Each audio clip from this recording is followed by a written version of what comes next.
Siz kulaklık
Ladies and gentlemen, please. Hanımefendiler ve beyefendiler, lütfen yerinize oturabilir misiniz? Etkinliğimiz başlamak üzere. Teşekkür ediyoruz.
Excellencies, distinguished guests, ladies and gentlemen, good afternoon. Hoş geldiniz. Welcome back, everybody.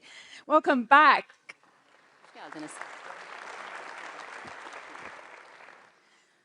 Welcome back and welcome to Ankara and welcome back to the plenary stage of the NATO Summit Defence Industry Forum.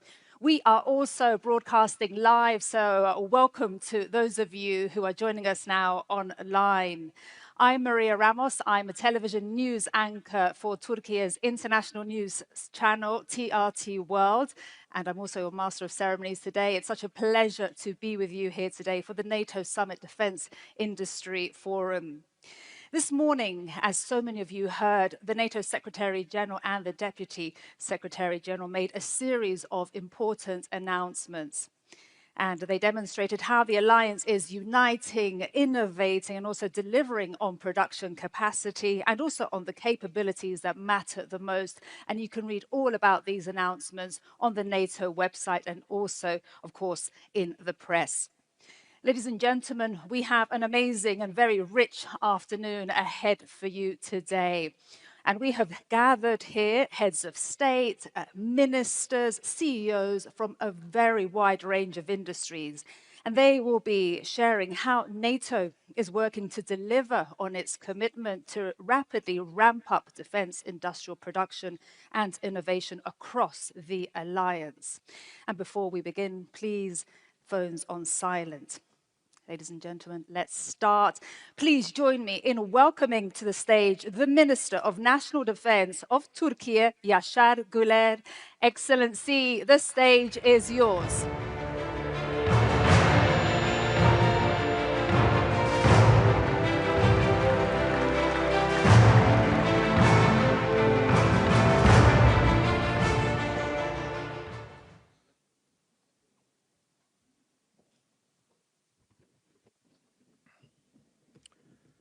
Sayın Cumhurbaşkanı Yardımcım, Sayın Genel Sekreter, Sayın Bakanlar, değerli komutanlar, savunma sanayinin değerli temsilcileri ve kıymetli konuklar, sizleri saygıyla selamlıyorum. NATO Savunma Sanayi Forumu vesilesiyle sizlerle bir arada bulunmaktan büyük bir memnuniyet duyuyorum. Sayın Cumhurbaşkanı Yardımcım, saygıdeğer konuklar. NATO zirvesi kapsamında düzenlenen bu forumda ittifakımızın gelecekteki caydırıcılık ve savunma mimarisini şekillendirecek en kritik alanlardan birini, yani savunma sanayi kapasitemizi, üretim gücümüzü ve yenilikçi kabiliyetlerimizi ele alıyoruz. İçinde bulunduğumuz güvenlik ortamı bizlere çok açık bir gerçeği hatırlatmaktadır.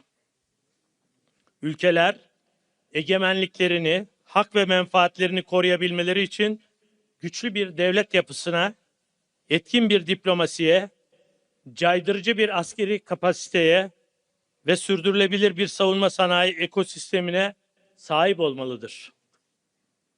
Bu çerçevede NATO'nun kolektif savunma anlayışı ve müttefikler arasındaki dayanışma ruhu ve birlikte hareket etme kararlılığı bugün her zamankinden daha fazla önem taşımaktadır. Bu kararlılığı destekleyen üretim kapasitesi, mühimmat stoku, platform modernizasyonu, sürdürülebilir tedarik zincirleri ve hızlı uyum sağlayabilen sanayi ekosistemi de bir o kadar hayatidir. Nitekim Ukrayna'daki savaş, modern harp ortamında mühimmat tedariki hızının, insansız sistemlerin, hava ve füze savunmasının, elektronik harbin ve hızlı inovasyonun ne kadar belirleyici olduğunu göstermiştir. Son dönemde Hürmüz Boğazı ve çevresinde yaşanan gelişmeler ise ulaştırma hatları güvenliğiyle tedarik zinciri yönetiminin artık savunma planlamasının ayrılmaz bir parçası olduğunu bir kez daha ortaya koymuştur. Bu nedenle artık hepimiz için temel soru şudur: taahhütlerimizi ne kadar hızlı, gerçek kabiliyete dönüştürebiliyoruz? Ankara zirvesinin ana hedeflerinden biri de müttefiklerin savunma yatırımındaki artışlarını göstermeleri, yeni yetenek hedeflerine ulaşmaları, üretim kapasitelerini büyütmeleri ve daha güçlü, daha yenilikçi, daha dayanıklı bir transatlantik savunma sanayi tabanını inşa etmeleridir. Bu bilinçle hareket eden Türkiye, savunma sanayindeki yerli ve milli üretim kapasitesini, mühendislik altyapısını küresel ölçekte dikkat çeken bir seviyeye ulaştırmıştır. Bugün kara, deniz ve hava platformlarından insansız sistemlere, elektronik harp kabiliyetlerinden hava savunma çözümlerine kadar geniş bir alanda önemli yetkinliklere sahibiz. Nitekim tersanelerimizde onlarca askeri gemi eş zamanlı olarak inşa edilmektedir. Türkiye, deniz platformları üretiminde sadece kendi ihtiyaçlarını karşılayan değil, aynı zamanda müttefiklerine ve ortaklarına da katkı sunabilen ölçekte bir kapasiteye sahiptir. Kara gücümüzün modernizasyonu kapsamında Altay ana muharebe tankımızın seri üretim safhası, zırhlı kara araçları alanında ulaştığımız teknolojik ve endüstriyel seviyenin somut göstergeleridir. Kaan programı, hava harekat alanında Türkiye'nin yüksek teknolojiye dayalı muharip hava platformları geliştirme kapasitesinde yeni bir lige çıktığını göstermektedir. Mühimmat üretimi de ittifak için en kritik başlıklardan birisidir.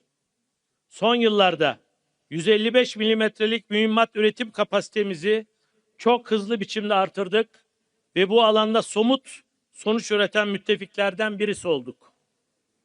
Roketsan'ın yeni üretim ve entegrasyon yatırımlarıyla füze ve mühimmat üretim kapasitelerimizi önemli ölçüde büyütüyoruz. Aselsan ve Havelsan gibi şirketlerimizin radar, elektronik harp, haberleşme, komuta kontrol, yazılım, simülasyon ve yapay zeka destekli sistemler alanındaki yatırımları ise savunma sanayi kapasitemizi yalnızca nicelik olarak değil, nitelik olarak da ileri taşımaktadır. Tüm bunlarla birlikte NATO'nun %5 savunma yatırım taahhüdünü de önemli görüyoruz. Zira bu taahhüt aynı zamanda ittifakın caydırıcılığını güçlendirme, savunma üretimini ölçeklendirme ve ihtiyaç duyduğumuz kabiliyetleri zamanında sahaya yansıtma iradesinin somut göstergesidir. Sayın Cumhurbaşkanı Yardımcım, değerli konuklar, yaşanan savaşlar ve çatışmalar göstermiştir ki sahadaki başarı yalnızca mevcut stoklara değil, aynı zamanda hızlı öğrenme, hızlı üretme ve hızlı uyarlama kapasitesine bağlıdır. Drone teknolojilerinden elektronik harbe, mühimmat üretiminden yazılım güncellemelerine kadar birçok alanda askerler, mühendisler, girişimciler ve karar vericiler arasındaki mesafe kısaldıkça cephedeki etkinlik de bir o kadar artmaktadır. Bu nedenle bizlerin görevi barış zamanında bu işbirliği kültürünü inşa etmektir. Kriz ortaya çıktıktan sonra üretim hattı kurmak, tedarik zinciri oluşturmak veya ortak standart geliştirmek çok geç olabilir. Hazırlık bugünden yapılmalıdır. Çağrımız açıktır. Taahhütleri kabiliyete dönüştürelim. Kaynakları üretime dönüştürelim. Sanayi gücümüzü caydırıcılığa dönüştürelim ve ittifakımızın güvenliğini sözlerle değil, sahada karşılığı olan somut kapasiteyle güçlendirelim. Bu çerçevede forum boyunca yapılacak temas ve değerlendirmelerin gerçek projelere, ortak girişimlere, üretim mutabakatlarına ve kabiliyet çıktılarına dönüşmesini temenni ediyorum. Bu duygu ve düşüncelerle sizleri bir kez daha saygıyla selamlıyor ve tüm katılımcılara teşekkürlerimi sunuyorum. Thank you.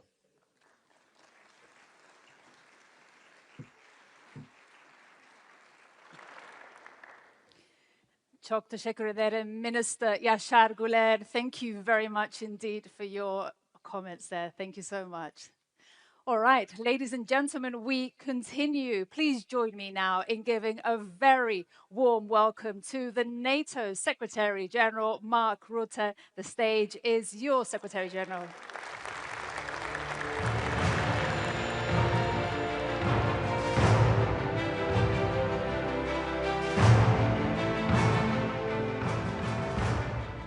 Thank you, Maria, Mr. Vice President, Excellencies, dear friends. A good afternoon, everyone, and a very warm welcome to the NATO Summit Defense Industry Forum. As we are in the middle of the World Cup, let me start with a little football analogy.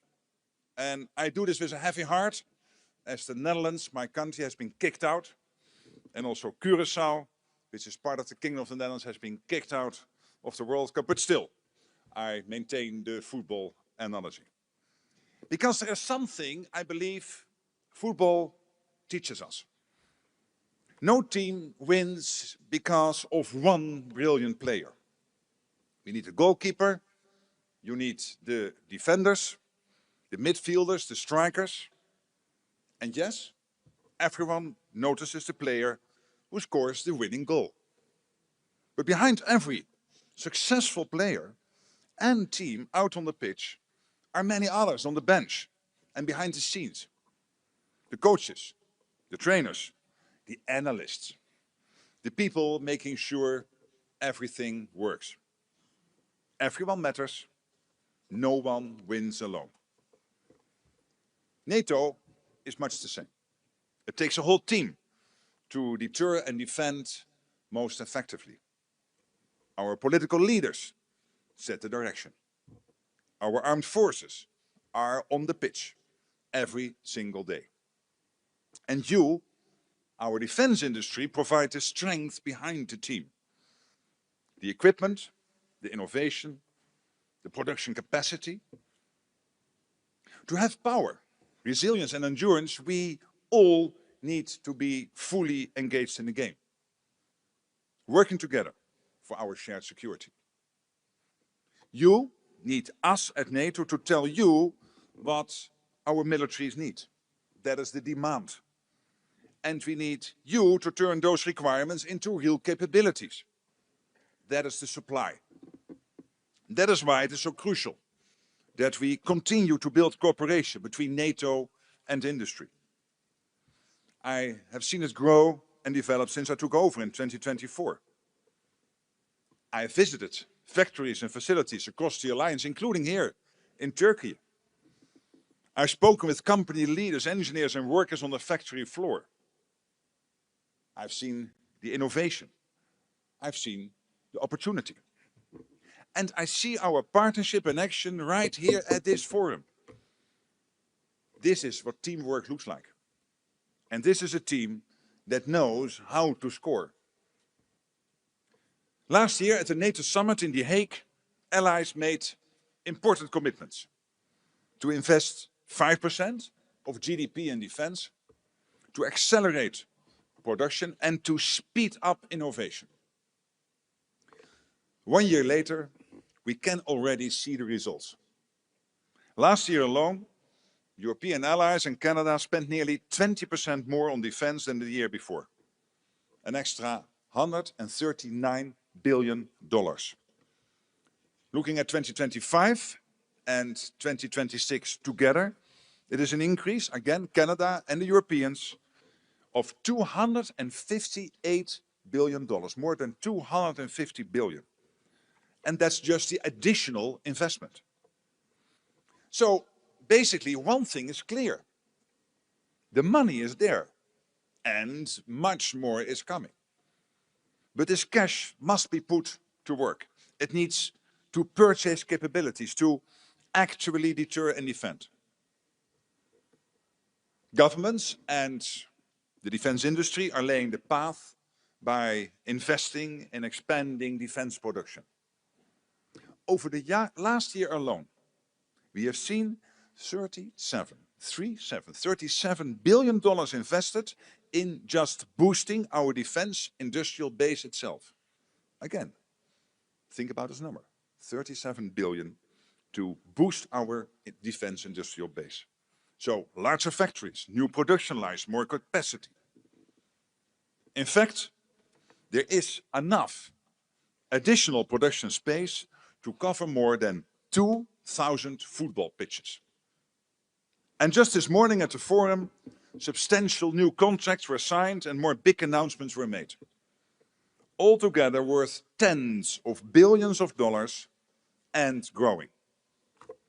That means more air defense systems and strike capabilities, more satellite communications, more ammunition, more drones and counter-drone systems, and increased resilience and preparedness. According to our projections, by next year, the alliance will have the capacity to produce around 4 million artillery shells annually. Almost twice as many as last year. That's scale. So yes, we have made real progress. We are moving in the right direction. The strategy is clear. But the match is far from over. And to win it, we need all team members to pull their weight. Do more, faster, together. We don't have the luxury of time. We need capabilities now to ensure we remain ready. The security situation demands it. Russia. Russia is pouring almost half of its national budget into its war machine. Can you imagine? Almost 50% of what Russia spends is put into the war machine. Its defense industry is working around the clock.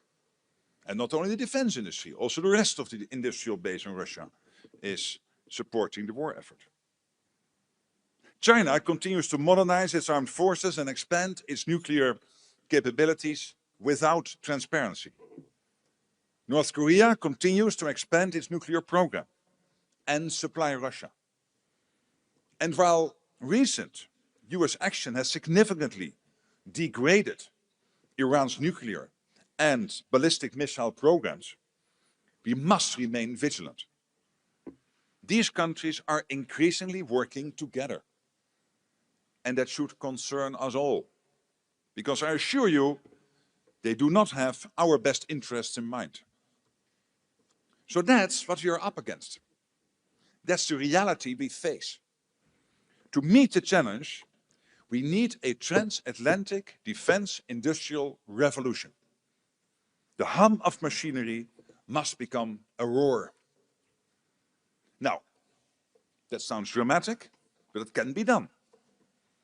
Governments have their role to play. They must continue placing long-term orders and signing contracts. Today is an excellent example of that kind of contracts we need to put on the table. More of that, please.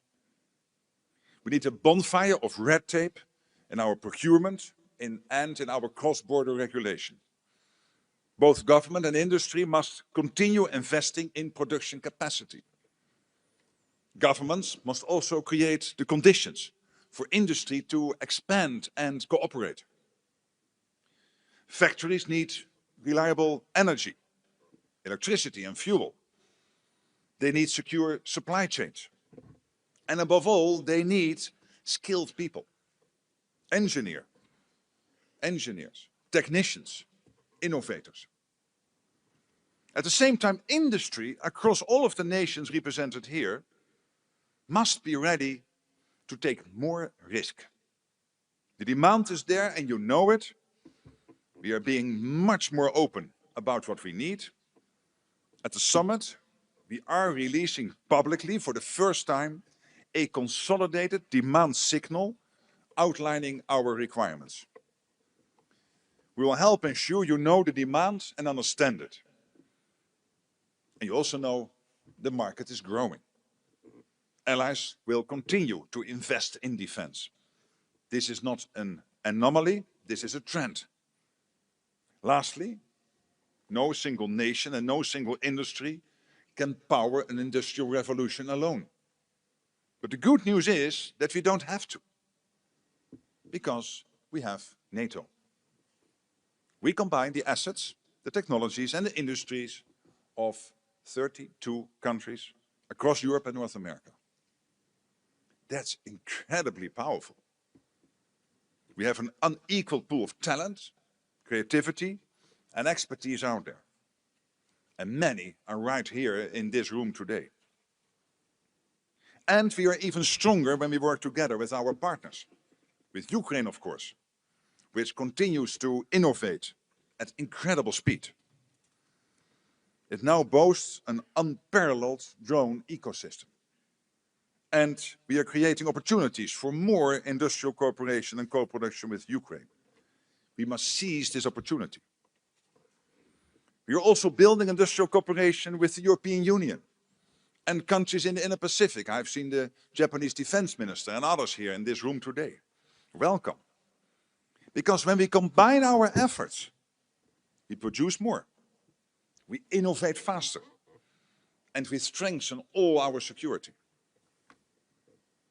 So today, we are on the cusp of the transatlantic defense industrial revolution. I'm asking you to take a leap and show our people that we are ready and capable to protect them anywhere at any time.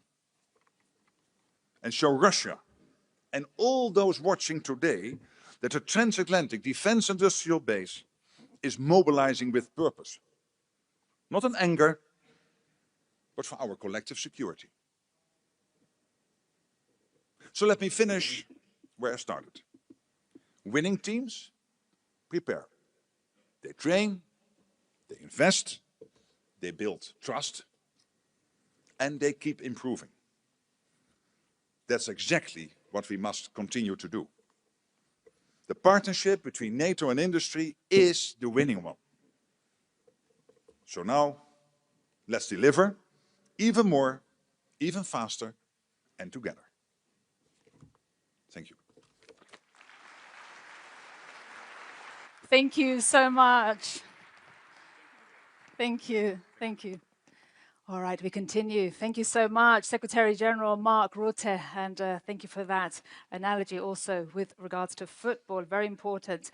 All right, for our next keynote, it's a pleasure, ladies and gentlemen, to welcome to the stage the Vice President of Turkey, Cevdet Yilmaz. Excellency, the floor is yours. Welcome to you.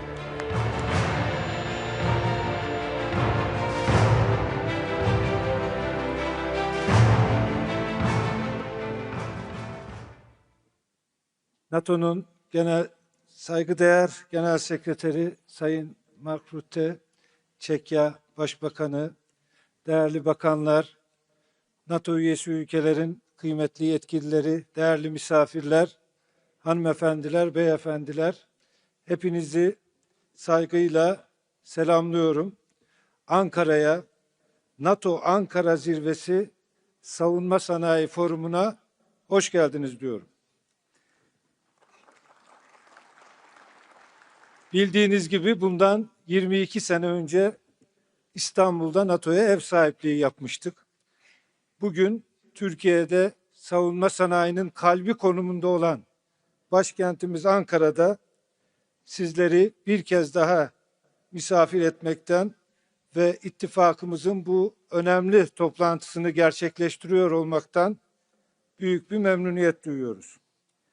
Bugün müttefik ve ortak ülkeler olarak hepimizi etkileyen küresel gelişmeleri değerlendirecek, ortaya çıkan yeni fırsatları ve zorlukları ve bunlara yönelik atabileceğimiz adımları istişare edecek imkanı bulacağız. Değerli konuklar, bugünkü forumda ve yarınki zirvede ittifakımız yeni bir döneme adım atmaktadır. NATO 3.0 olarak da adlandırılan bu yeni dönemde ittifak içinde külfetin giderek daha adil biçimde paylaşıldığını göreceğimizi düşünüyorum. Zira gelinen aşamada mevcut jeopolitik sınamalar ışığında NATO içinde daha güçlü bir Avrupa sütunu inşa edilmesi bir zorunluluk haline gelmiştir. Geçtiğimiz yıl Lahey'de aldığımız savunma harcamalarındaki artış kararının tüm müttefikler tarafından kayda değer ölçüde yerine getirildiğini ve savunma harcamalarına yönelik yaklaşımın köklü bir şekilde dönüştüğünü görüyoruz.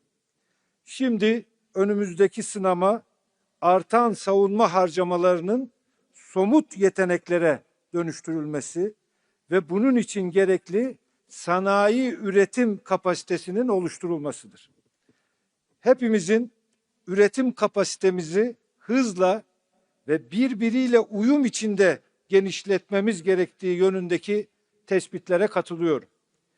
Bu bağlamda Sayın Rutte'nin sıklıkla kullandığı Teksas'tan Ankara'ya ifadesi son derece anlamlıdır.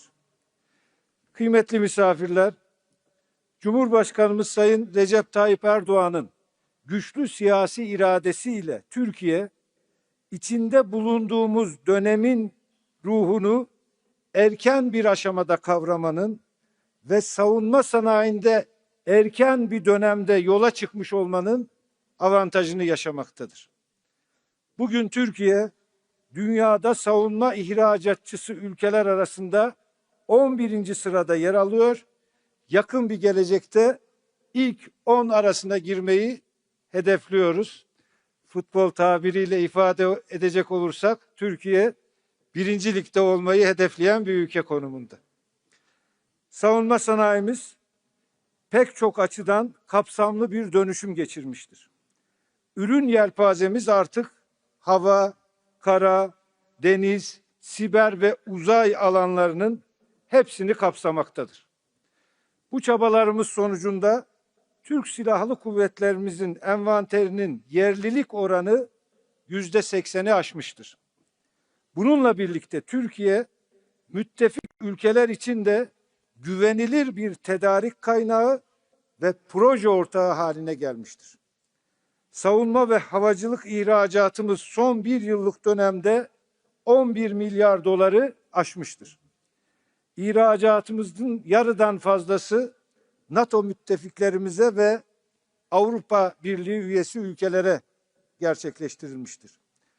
Türkiye bugün tüm dünyanın takdirini kazanmış İHA ve SİHA'larıyla elektronik harp sisteminden savaş gemilerine, 5. nesil savaş uçağından derin taarruz yeteneklerine kadar her alanda son teknolojiye sahip sistemleri üretebilmektedir.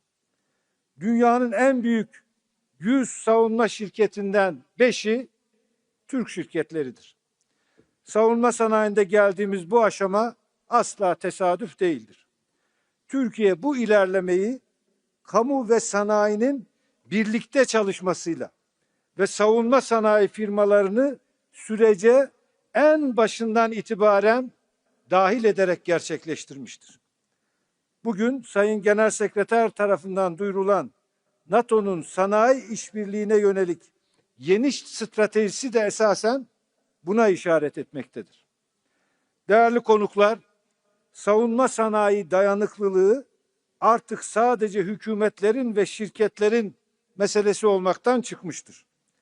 Bu alanda başarı ancak üniversiteler, finans sektörü, iş gücü gibi toplumun tüm katmanlarının sürece dahil edilmesiyle mümkün olabilecektir.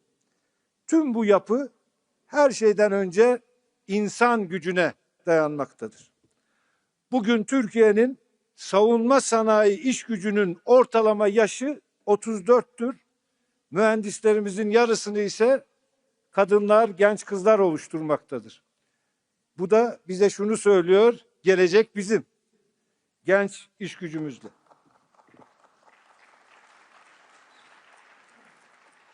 Güçlü bir savunma sanayinin en önemli unsurlarından birinin yetenek havuzunun derinliği olduğunun bilinciyle bu iş gücünü daha da geliştirmeye kararlıyız.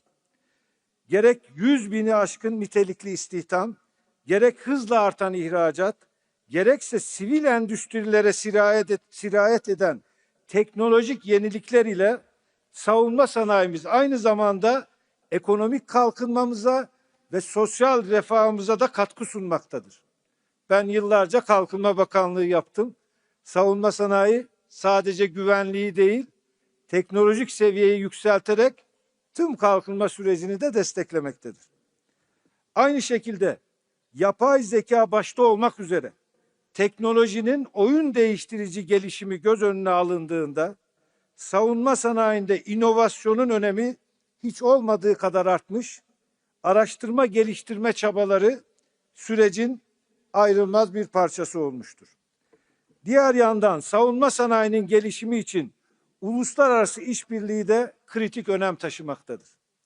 Türkiye bu alandaki işbirliklerini sadece ihracat zaviyesinden değil, müttefiklerle ortak üretim, tasarım ve geliştirme perspektifinden ele almaktadır.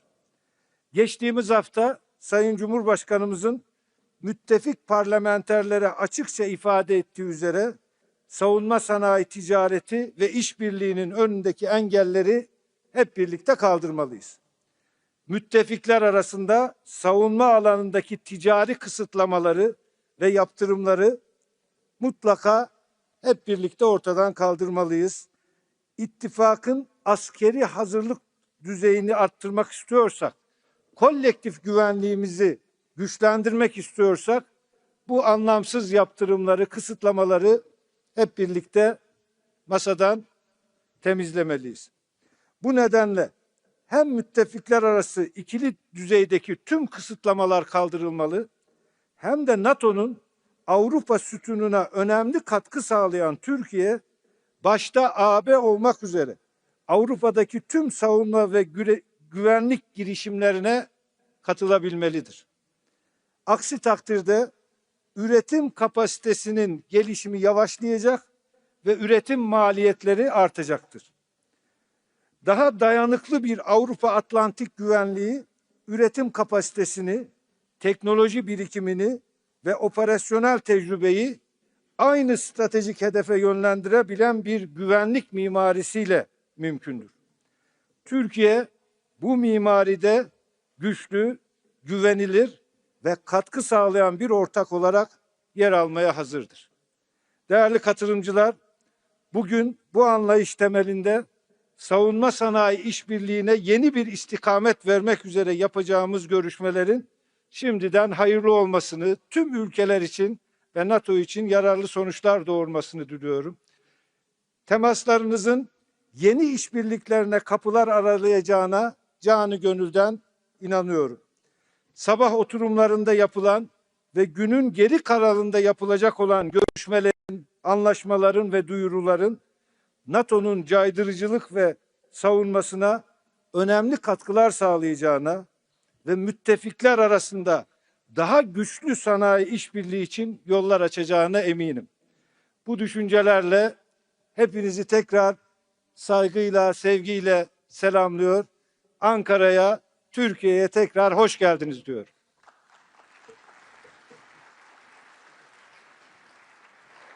Çok teşekkür ederim Cevdet Yilmaz. Thank you very much indeed. Thank you.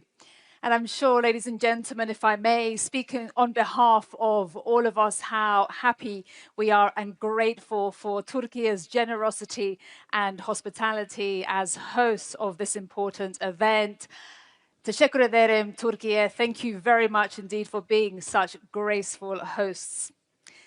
Ladies and gentlemen, we move now to our panels, and we'll be starting with one entitled Navigating the Ramp Up, a Conversation with Industry. And I think it's clear to everyone in this room that industrial might and military might go hand in hand. And our conversation this afternoon is just that, navigating the ramp up, a conversation with industry. Now, this features several private sector leaders who are working to ensure our militaries are getting what they need. And for this session, we're very happy to have our moderator, who will be Jenna Ben Yehuda, Executive Vice President at the Atlantic Council. And our panelists will be Uwe Horstmann, Chief Executive Officer at Stark Defense, plus Jay Pittman, President of Lockheed Martin International, and Charles Woodburn, Group Chief Executive Officer at BAE Systems. I now invite you all to join me here on stage. Welcome to you. Jenna, hi.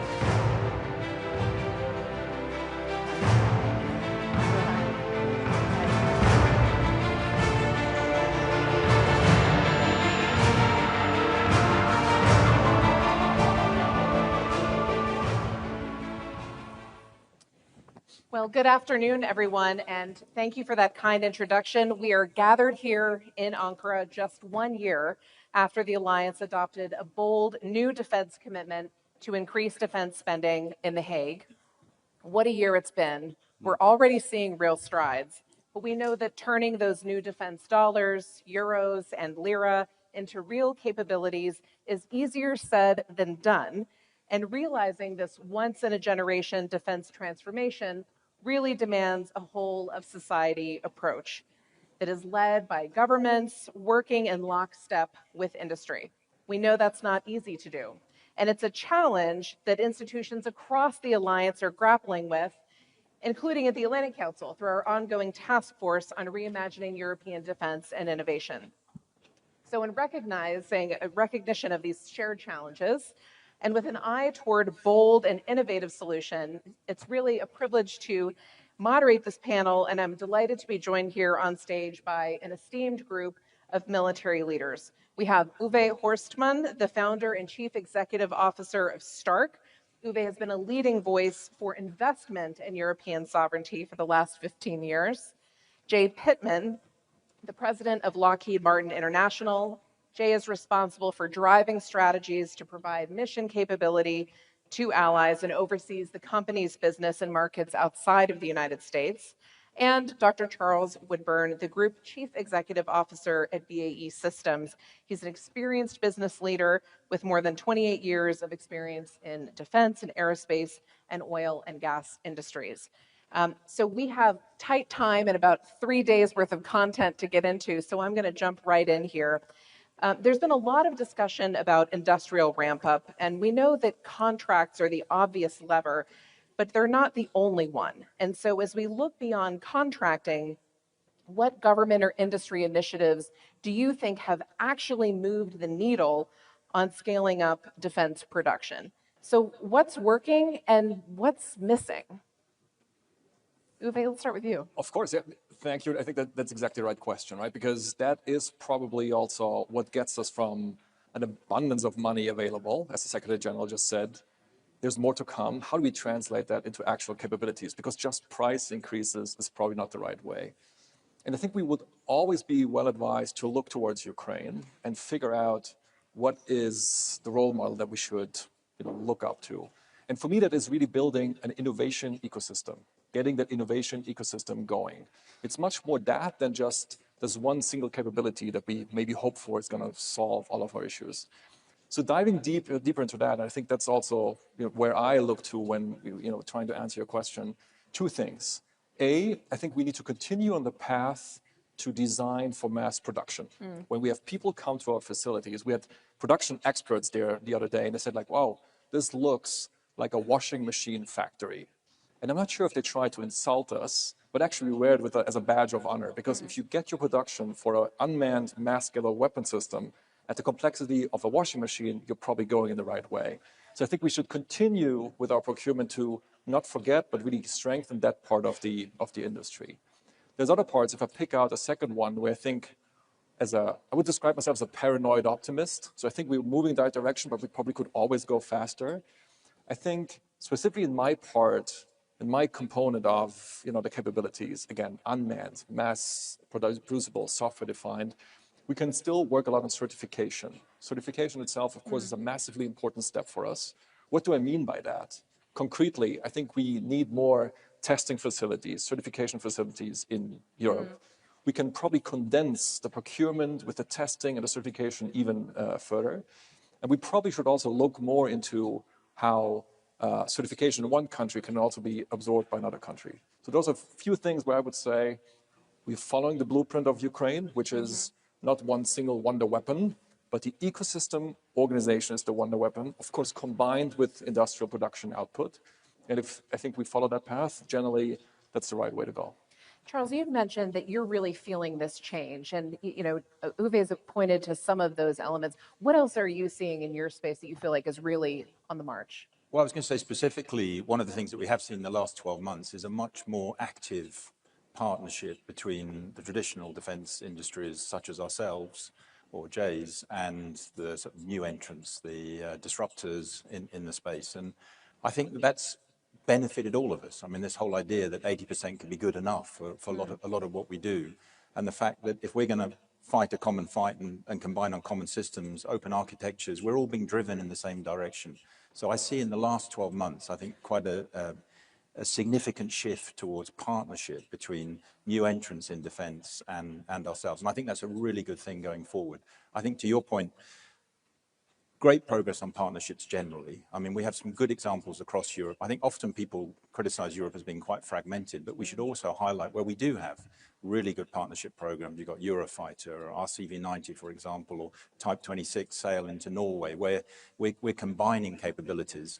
I think as SecGen spoke earlier, the importance of a consolidated demand signal is incredibly important. But I think NATO have got a lot better at giving industry what they have. And I think finally, as a global player, and Jay would be in the same position, where we see countries within the alliance or indeed outside the alliance doing sort of best-in-class procurements, and I'll hand over to Jay to talk about the missile procurements, the ramp-ups in the US, they look genuinely best in class, the way those contracts are being structured. It's important that we explain that to our other global customers, because where we see good, it's important that everybody learns from that. And sometimes as a global defense company, that's a role that we can fulfill.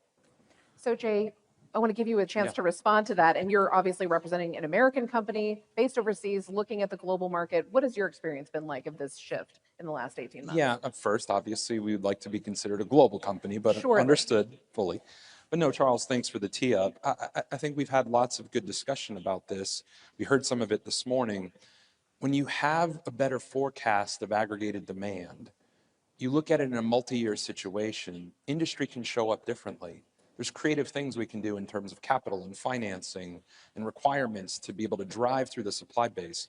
As many know, the Department of War's acquisition transformation strategy and some of the things that have gone on within the United States has really done a generational shift in how we get at what they call framework agreements.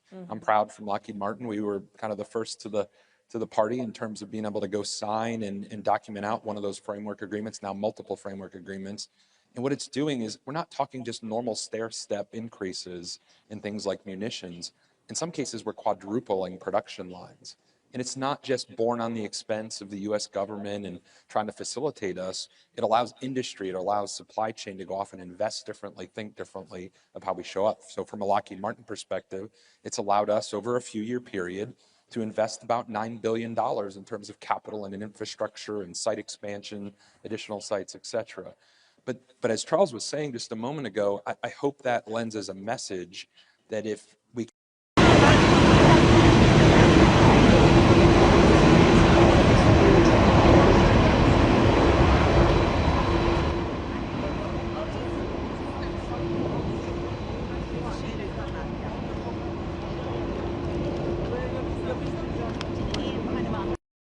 unfortunately, we end up having multiple channels of effort that sometimes occur.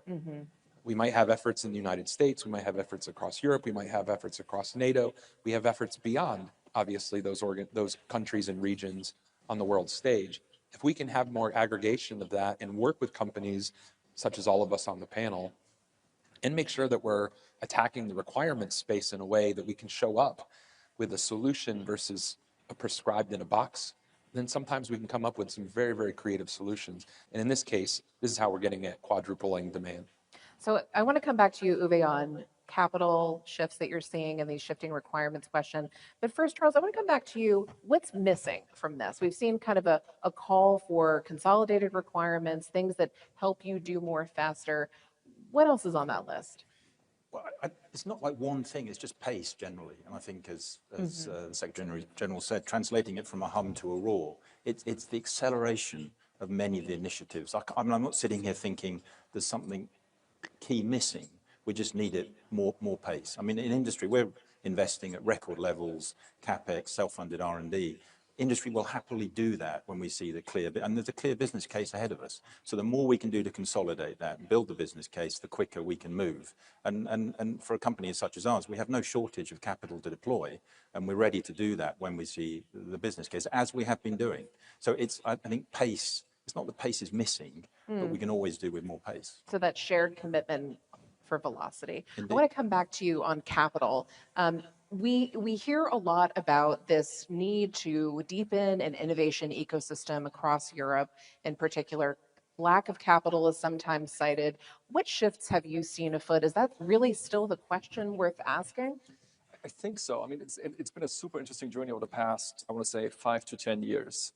And it is also a big part of my biography. And trust me, that's not a part that I chose to be kind of like really deep in the trenches of capital allocation into the defense industry in Europe. Specifically when it comes, of course, to call it my part of the industry, which is the systems are more inexpensive, they're faster to develop, and they're designed for scaling and producing. There you can basically, with the right information, I don't need any R&D money. I can pre-fund that innovation entirely. And in that space, I think we definitely see a lot of change. We see, when we talk about capital, the human capital really stepping up, which is an interesting aspect, I think, in all of this. Like a young generation deciding, yeah, this is a generational challenge for us. We want to play a part in this. And that's a very important part. But of course, there's the actual capital to how that will get financed. I would say Europe has been slower than it should have in terms of really embracing investments into the defense industry, always under the right regulatory framework, with the right ethical boundaries and so on and so forth. That's a non-negotiable. It has been slow to embrace that. Not so much slow in recognizing the problem, but just slow in enacting the changes necessary. Because for me, 2 years, and that's maybe 2 to 3 years, is a bit of a description for a time frame where it really started to happen and now it's really in full swing. That's a long time. And, I'll be the first to proudly state this. American investors, of course, have stepped up in that time as well, which we are thankful for. And that only led to the situation that now a company like ours is possible, where we'll, in that 2 years that we're around, take the next 2 years, into that, we'll probably spend $1 billion on research and development and production expansion. And that is money that was not there really before. So we see a different part of the economy kind of stepping up, going into. And we have developed, I think, from early stage venture funding to growth stage investors to now really tapping into the very large pools of capital. So now we have investors who have 50 billion, 100 billion available. So you see it is an interesting investment theme. And that is good that way because, of course, we need to bring it all together. The technological innovation, the procurement processes, which of course for us also a big unlock to attracting capital. The human capital, I think sometimes we underestimate how important it is, what power we have as industry. If you can make it clear to the people out there that it is okay to work in defense, it is okay if you're an engineering talent to think about how to defend your home country in the alliance.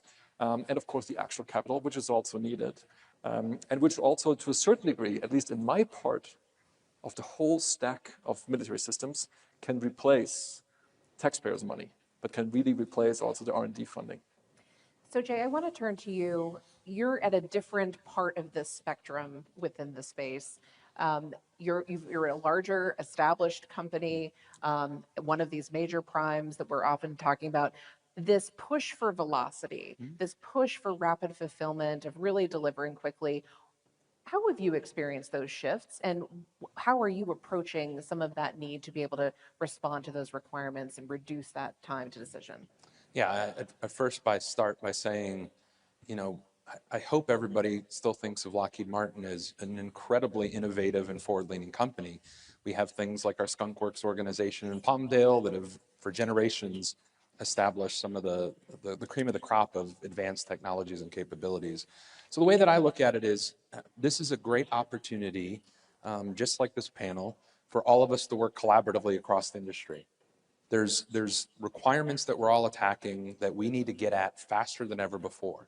So how do we leverage the best expertise of all of us on the world stage across NATO to be able to get at these problems? So from our side, I think it continues to be more opportunities to partner, more opportunities to collaborate together. We invest heavily in venture, our own LM Ventures in terms of investing in emerging capabilities and technology. Has that accelerated those kinds of partnerships It has. recently? We've not only accelerated in the amount of companies we're dealing with, but also the funds that we're putting into those companies as well, for the pure reason of where can we do this 1 + 1 = 3 opportunity in terms of being able to accelerate with velocity some of the development. So we are not too proud to say that it doesn't have to be invented here from a Lockheed Martin standpoint. How do we get at it from, I think, that speed and velocity?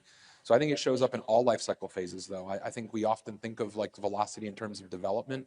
To me, it's velocity in terms of everything. It's velocity in terms of development for all the reasons we just said. It's velocity in terms of production. How do we move up ramps faster? How do we think of new creative ways and everything under the sun to get at production differently, including how do we attack requirements? But then even the life cycle. Yeah. Part of the challenge for an organization, I'm sure Charles has the same challenge, when you have platforms deployed everywhere around the world in vast quantities, how do you make sure that we are, again, also moving with velocity in terms of the sustainment, regional sustainment? How do we use artificial intelligence to get at the pure mastery of data that we have quite a substantial amount of in the type of work that we do? So we're attacking it on all fronts. So Charles, I do want to come to you on this point of velocity and how you reshape a business to think about executing on different timetables. I'd love to hear about your experience leading BAE through a moment like this, and also how has Russia's war in Ukraine shaped some of your thinking and the examples of their bravery? Yeah. It's been a pretty profound change. The drone, counter-drone that we see play out day in, day out in Ukraine is something that we've all learned some profound lessons from: defense of existing platforms, defense of your land, integrated air and missile defense. The combination of swarming drones and high-end ballistic missile threats is an incredibly difficult challenge to face.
That's the clear learning. I think all of us do a probably better job.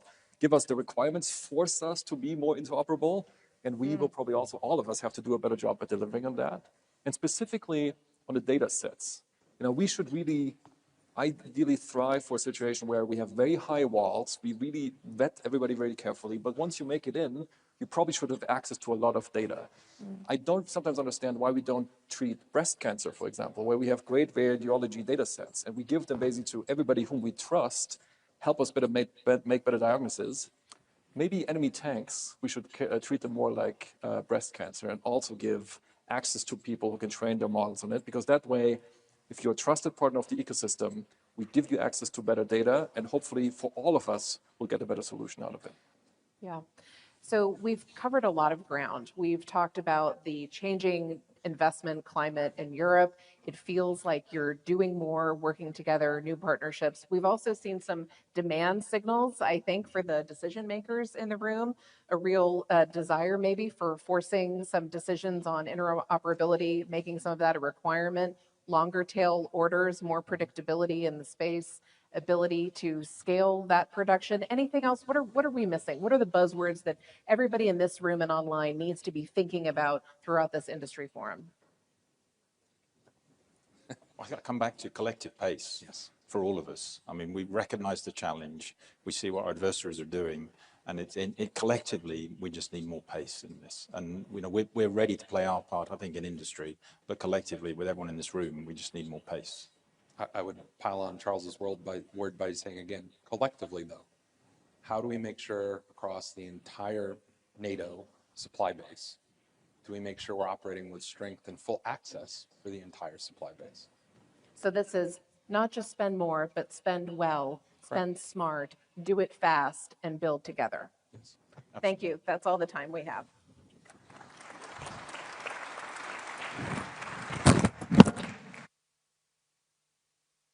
Thank you so much to Jenna and her panelists. Another round of applause. Thank you very much indeed. Thank you.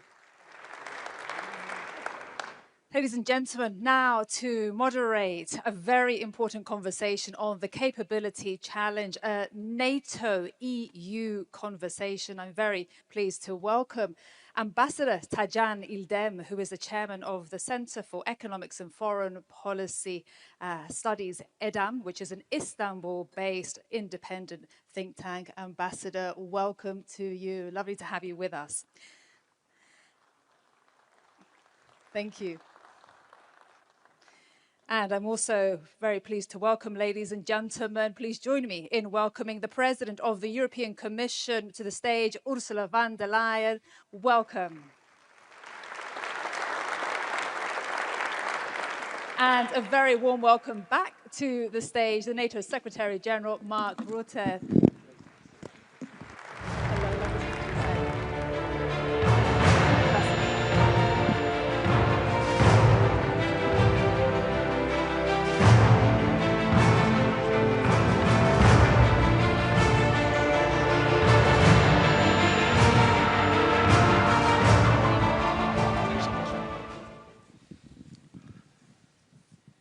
Well, we are at a very important segment of this gathering, and I have witnessed your excitement, Mr. Secretary General, during the signing ceremonies, and also when you were announcing some of the initiatives on the part of NATO in engaging with industries. It is now your time as two leaders of both NATO and the European Union to have a conversation, and it was gratifying for me to see both leaders co-authoring an article for The Economist, enumerating some of the ideas that you share. And in the article, one thing that struck me was that you argue that Europe's era to outsource much of its defense is over, and that deterrence is no longer with military capabilities, but also having our industries to produce more in a very speedy fashion and in a better way. So we still consider, of course, capabilities as something important. Nevertheless, you may perhaps both discuss a bit on the industrial capacity, innovation ecosystem, and most important, resilience, which has become a currency of security in our time. So perhaps President von der Leyen, if you can start how you see the new environment in which defense industry has become so important for all of us, both NATO and the European Union. Thank you so much for having us here. This is a great opportunity indeed to show how closely we are working together, the European Union and NATO. Actually, I was just thinking today, one of the reasons is, my dear friend Mark, because we have both experiences on both sides. You were for 14 or 16 years, 14 years Prime Minister, so he was in the European Council. And I was for 5 years Defense Minister, so I was sitting in NATO. Now it's the other way around, and therefore we know both how important a close cooperation between the European Union and NATO is. Second, I just listened to the panel before us, and it's very clear, all member states of the European Union and allies have one single set of forces. So they assign this single set of forces either to NATO missions or to EU missions, UN missions, or coalition of the willing. But to make this possible, what we need is interoperability.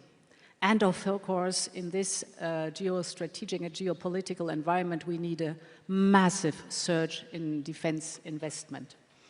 And here the European Union is indeed massively stepping up.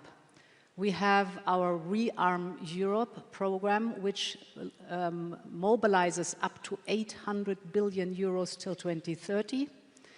In this program is SAFE, 150 billion euros for joint procurement.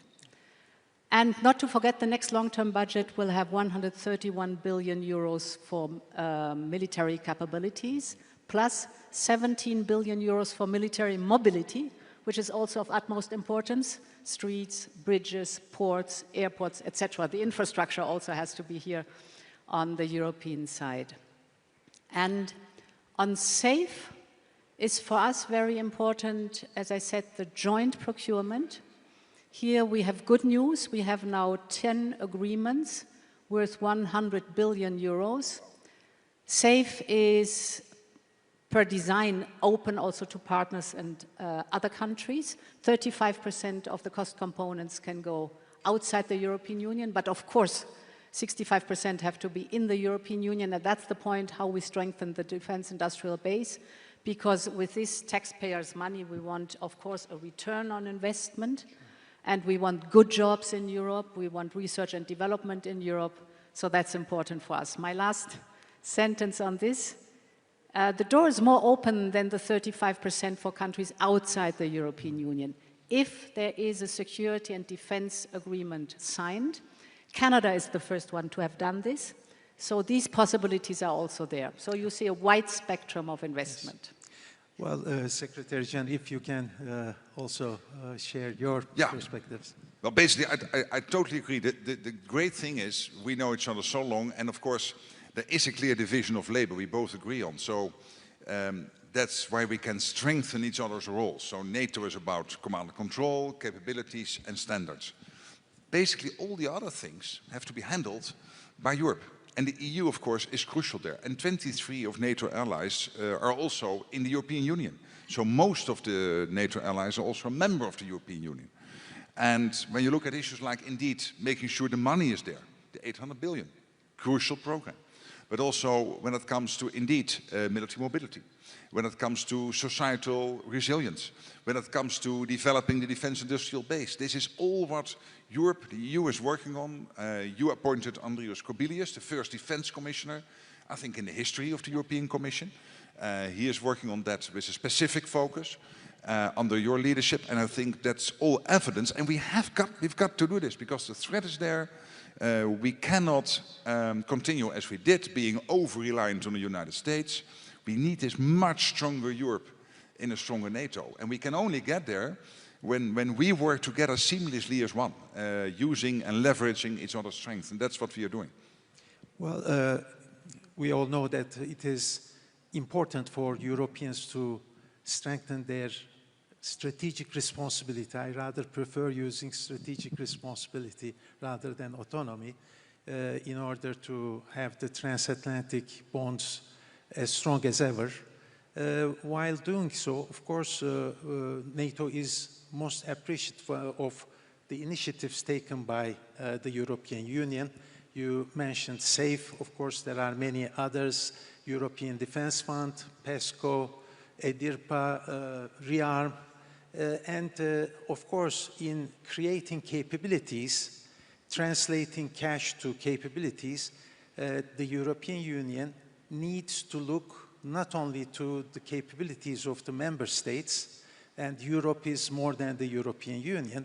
And I would like to ask to you, President Ursula von der Leyen, since the audience here is also including Turkish participants, how you see the involvement of non-EU allies. You mentioned Canada, but there are others, including Turkey, a way forward to properly involve Turkey in such projects. If you can touch upon it, I'm sure they will be quite receptive.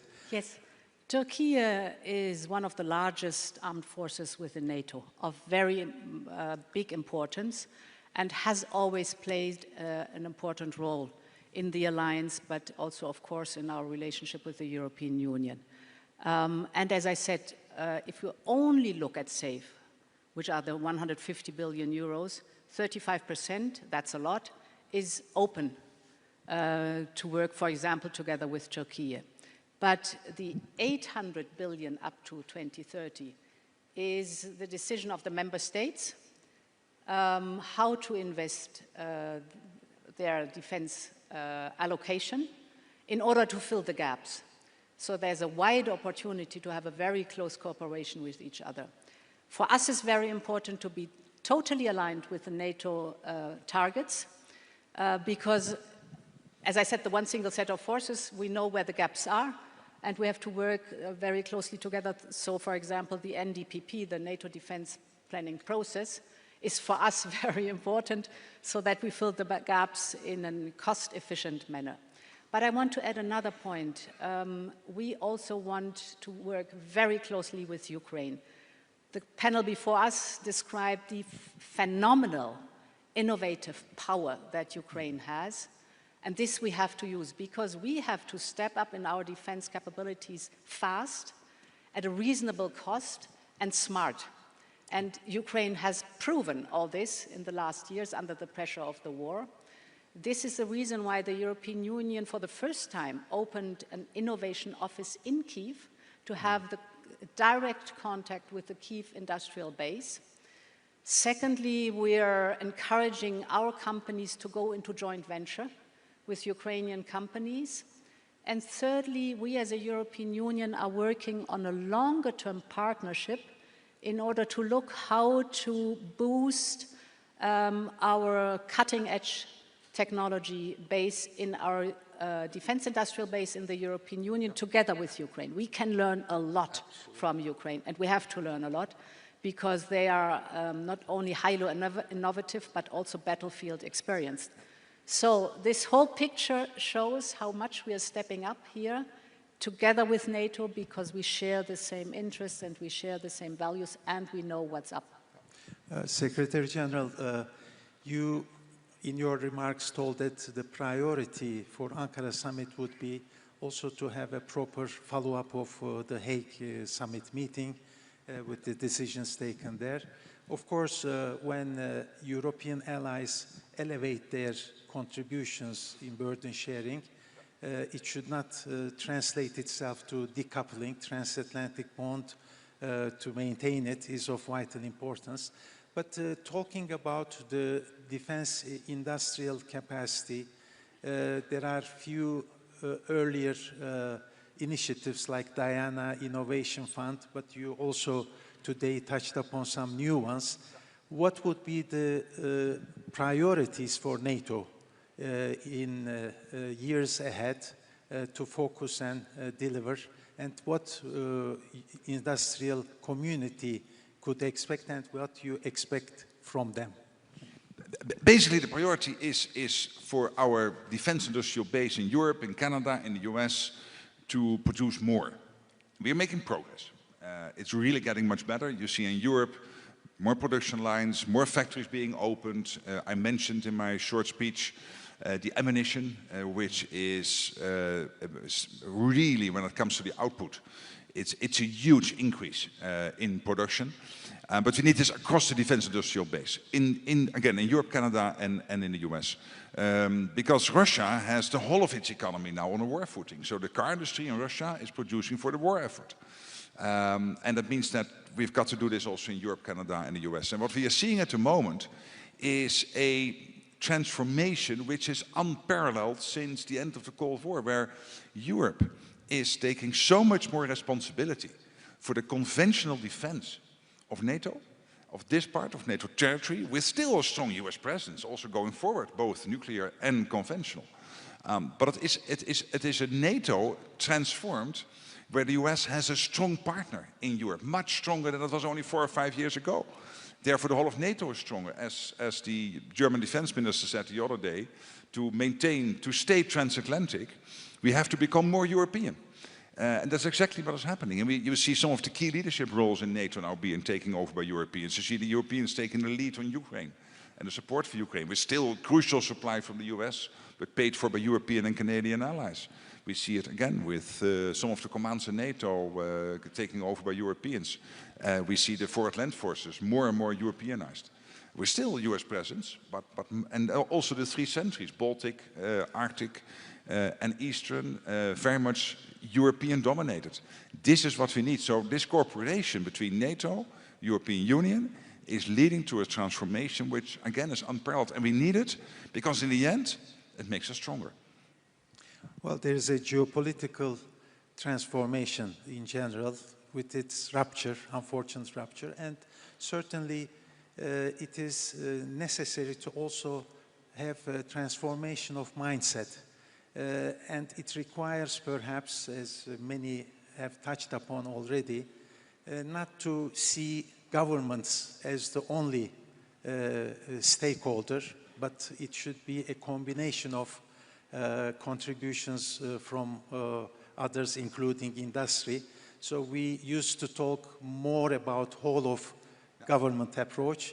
Perhaps on resilience, you may talk a bit about a whole of society approach. Perhaps we may start with you. Yeah, the whole of society approach is very important because we do not only see the conventional or let's say the military threat out there, but the whole hybrid attacks that we are suffering from are targeting towards the society. For example, if you take foreign interference and manipulation of information, internet-based, this is a big issue which is targeting the society's vulnerability and where you have to build resilience. And this is something which we are working intensively on too, to set the record straight, to convince with facts and figures, to be clear in all these debates, internet-based, what the truth is and what the right facts and figures are. And you can win these battles. We've seen this in different scenarios that you can really convince people. If you look at the Eurobarometer, measuring opinions of people, they say very clearly that one of their top worries is security and resilience. So the Europeans have understood how important it is to defend our democracy, to defend our values, to stand up for freedom and for peace. So this approach of whole of society is the precondition to be successful. Secretary I completely agree. And let me just give one example, Turkey, how you have organized your defense industry with the Turkish Defense Industry Secretariat directly reporting into the President. You have about 3,000 defense industrial companies working closely together, small, medium-sized, the bigger ones, basically exporting all over NATO territory and, of course, producing for Turkey itself and also exporting outside NATO. I think that's a model which is very interesting. And I know that some other allies are studying it to see whether they could implement it in their country. So it's just one example of a whole society approach when it comes to defense industry. And more generally, it is indeed, as Ursula is saying, it is the realization Europeans have that the first task of government is to keep our country safe. The second task is to have a strong economy. And you need both to deter the Russians. We need strong economies, healthy finances, connected to strong economies, but first of all, we have to defend ourselves. It's the first task of every government. And the threat is there. Russia working with North Korea, Iran and China. Let's not be naive. So this forum, in fact, is a showcase of this interaction, strong interaction between governments and industry. I see the clock. It seems that we have come to the end of this important conversation. And once again, thank you for sharing your views. And it's always a pleasure to see both of you. Thank you.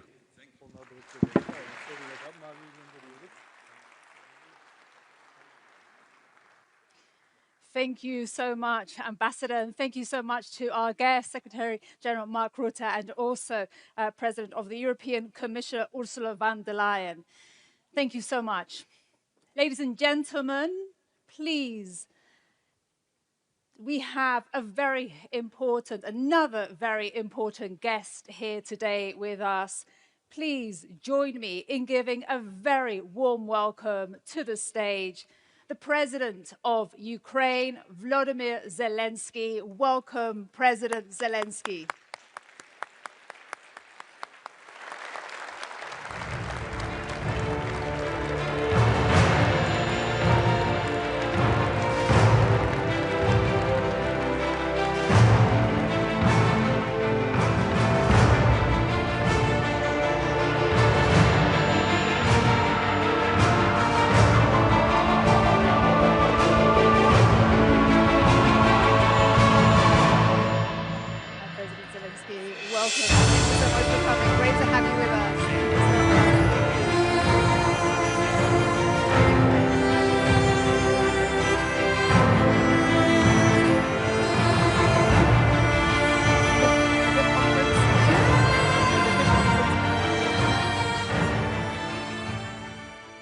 All the best. I think the podium is yours now. Thank you very much indeed. Thank you so much. Thank you for invitation. Thank you. Thank you so much.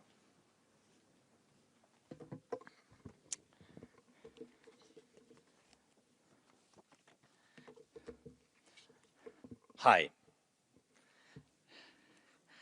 Dear friends, Mark, dear Ursula, Alex, Rob, I don't see everybody, sorry.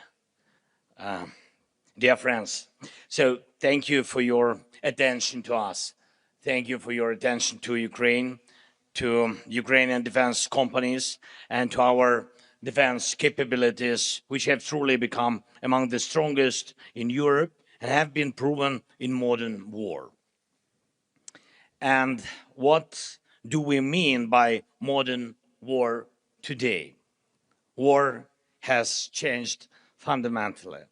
These are revolutionary changes in the very nature of warfare, changes as serious as those during the First World War, when machine guns began to decide the outcome of battles, or with the development of modern tank warfare, which had such a profound impact on Europe during the Second World War, or with the invention of missiles. Today, drones and the very technology of fighting at a distance represent a revolutionary change in the technology of war. So in Ukraine, as we defend our positions on the front line and do so in a fully justified war of self-defense, we are now eliminating around 30,000 Russian soldiers every month. Just imagine that scale. In June alone, nearly 28,000 Russian soldiers were eliminated, and we have video confirmation for every single one of them. The overwhelming majority were struck by drones. And frankly, we we take no pride in this. We are saying it to show what modern war looks like, a war we did not start, but one we are forced to fight in order to defend our country, our people, our children. Every day, this war also sees a massive amount of enemy equipment, logistics, and military facilities destroyed. And again, we do most of it with drones. At the same time, we are carrying out a campaign to secure the Black Sea using our naval drones. These are not just strike platforms used to destroy Russian warships at sea. Our naval drones have already evolved into multi-purpose platforms that can launch strikes from the sea against different targets on land and in the air. At the same time, we are fighting in the skies on two key fronts: defending Ukraine from Russian attacks and carrying out our long-range sanctions against Russia for this war, along with our medium-range pressure campaign across the entire depth of the temporarily occupied territories of Ukraine. Thanks above all to our drones, we have established the ability to strike across the entire depth of the occupied territory. And you see what Russia's massive attacks look like. They are very similar to what we recently saw in the neighboring region when Iranian forces struck their neighbors. Attack drones of different types, missiles, and a large number of ballistic missiles. We have raised our interception rate against Russian Shahed drones to more than 90%. That means thousands of Russian attack drones shut down every week, and with all due respect, no other country had the capability to defend against attack drones at this scale.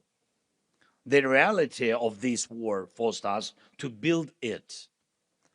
And today we defend against hundreds of attack drones every day and night, and thousands every week and every month. Ukraine's defense sector is building that capability even in the middle of a full-scale war. And we also maintain a high interception rate against cruise missiles, thanks to the way we have built our air defense. And thanks, of course, thanks to the support of all of our partners who continue to provide Ukraine with defense assistance. Thank you so much. And I have a question for you. Do you really believe it? Do you really believe it would be right to live outside NATO, a country and a people with this level of defensive capability? If we already have these capabilities, if Ukrainians already know how to fight like this, then it does make sense for these capabilities to become a part of the alliance's collective defense. That would make all of us stronger. And we already see each other as reliable partners, and it would be only natural to become a part of one common security community.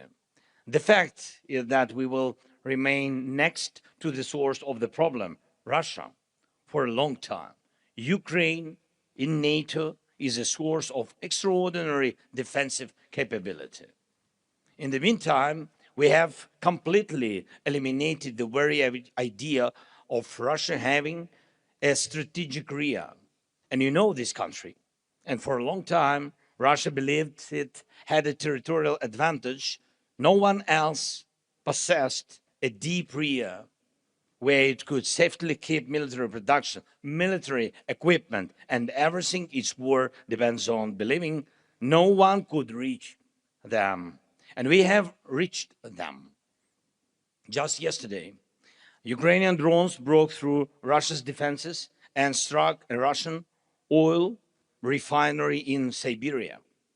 And this is not an exception. It's the new reality. And there is no major oil refinery left in Russia that has not been struck by Ukraine. I want to emphasize this. Unlike Putin, we are not fighting this war for pleasure or for geopolitics. Russia brought this war to Ukraine, and it's killing our people. It wants to destroy our independence, and we are only defending. From the first day of this war, we are defending ourselves, and we are raising the cost of this war for Russia, and by doing so, increasing the changes for peace. We are able to do this thanks to the hundreds of thousands of Ukrainians working in our very important defense sector, and the hundreds of companies producing every type of modern weapon Ukraine needs. Today, because of this, Ukraine has the world's largest and the most advanced drone warfare capability. And we are offering this capability to our partners through the Drone Deal Initiative. I'm grateful to everyone who has already joined this initiative and to those who are joining it. Drone Deal Initiative, it's not only about buying drones, but also about co-production, fast-track access to the means of protection of critical infrastructure, air defense, and of course, security cooperation. And I also want to thank every leader, every country, and every company cooperating with Ukraine in the defense sector. The European Union, Turkey, NATO countries, as well as countries such as Azerbaijan and the Gulf states and other friends are already our strong partners. And I hope our cooperation will provide our nations with reliable protection against threats. The one thing we still need to do here in Europe is build a strong defense against Russia's ballistic missiles. It's a big challenge, it's true. This is Russia's last major advantage. And as well, and as we have seen from the wars in the Middle East and the Gulf, this is an issue of global importance. And I believe Europe urgently needs its own capability to produce anti-ballistic systems and the missiles they require. We all value the Patriot system. It's an excellent system, and there are others as well, but today's wars have shown that current Patriot production is not enough to meet the growing demand for protection against ballistic missiles. That is a fact. And we must respond to that fact. Those who defend life need more Patriots. We have also discussed Patriot production licenses with our American partners, and I ask you to support our efforts to make this happen. And one final point. As I said, Europe needs its own effective anti-ballistic systems and missiles. And this work is already underway. And I urge all of you and all our partners to give it the attention it deserves. And this cannot wait until 2030 or beyond. Europe needs affordable, mass-produced anti-ballistic systems as soon as possible. In fact, today. And I'm sure you agree with me, this is not about maximizing profits for governments or for industry, and it's about providing the strongest possible protection, first of all. Protections for hundreds of millions of Europeans. And that protection is needed today, not years from now. We work on developing the anti-ballistic coalition, and I hope it will deliver real, strong results. While this war continues, please help us get more air defense missiles. This is our top priority right now. We are capable of doing everything else ourselves. But when it comes to air defense, we need our partners' determination. Please Let more determination and more decisions for air defense be one of the key outcomes of this NATO summit in Ankara. And I encourage all of you and all our NATO partners to work closely with us, with Ukraine, to develop modern defense capabilities and protection against every type of drone threat. Thank you. Thanks to everyone who is helping us, helping protect lives. And I cannot finish without my appreciation of the position of the leaders of the countries who have clearly stated Ukraine belongs in NATO because NATO with Ukraine is the alliance for the future. The alliance of today must be up to the challenges of the modern world. With Ukraine, with the strength of our defense industry, and most importantly, the resilience and experience of our people. And I'm proud of our people, and I'm proud of Ukraine. Thanks, friends, again for invitation. Slava Ukraini!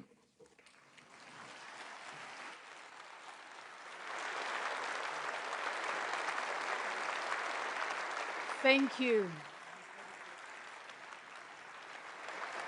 Ladies and gentlemen, a very big round of applause for the President of Ukraine, Volodymyr Zelensky. Thank you very much indeed, President Zelensky, for your powerful speech and speaking to us here in Ankara today.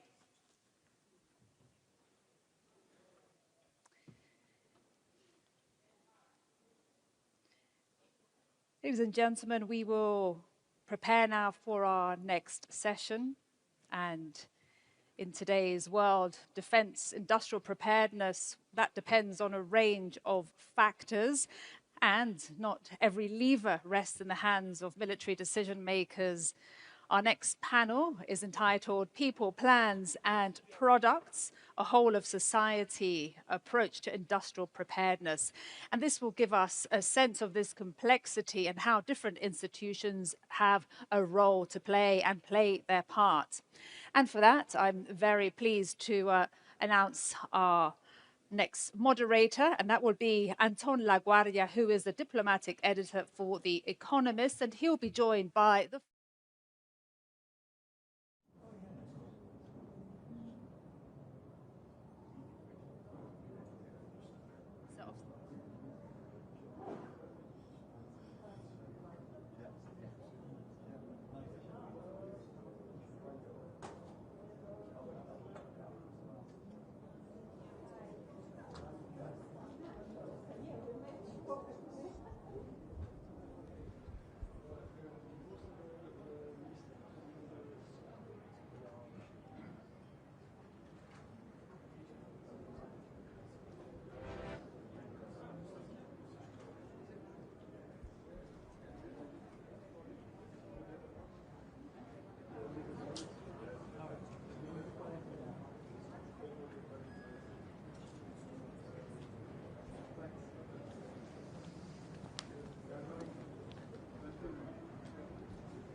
Іванович, проходьте туди, щоб не...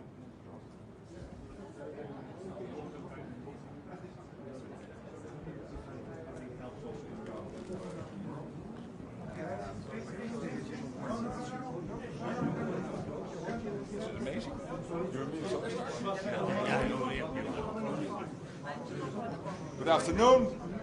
Good afternoon. Volodymyr, shall we close the door? Great. Thank you. Volodymyr, great to see you and welcome to the NATO summit.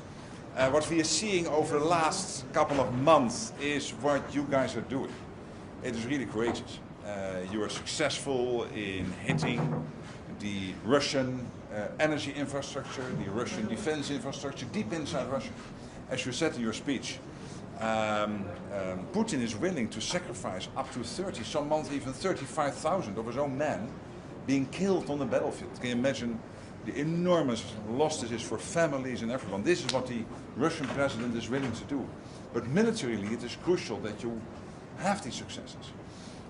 Then on the front line, I mean, only 4 or 5 months ago, you still saw the Russians making gains. And now it is much less so. You are much more successful also on the front line. I think there's one big issue we have to work on, that's air defense, air defense, air defense. Making sure your cities, your vital infrastructure is protected. And by the way, when I list all the issues Russia is facing, one of the most important ones is what you're doing to their economy. The economy is in a very bad shape in Russia. So maybe just one message, let me repeat what I said when I visited with the ambassadors of NATO in Kiev.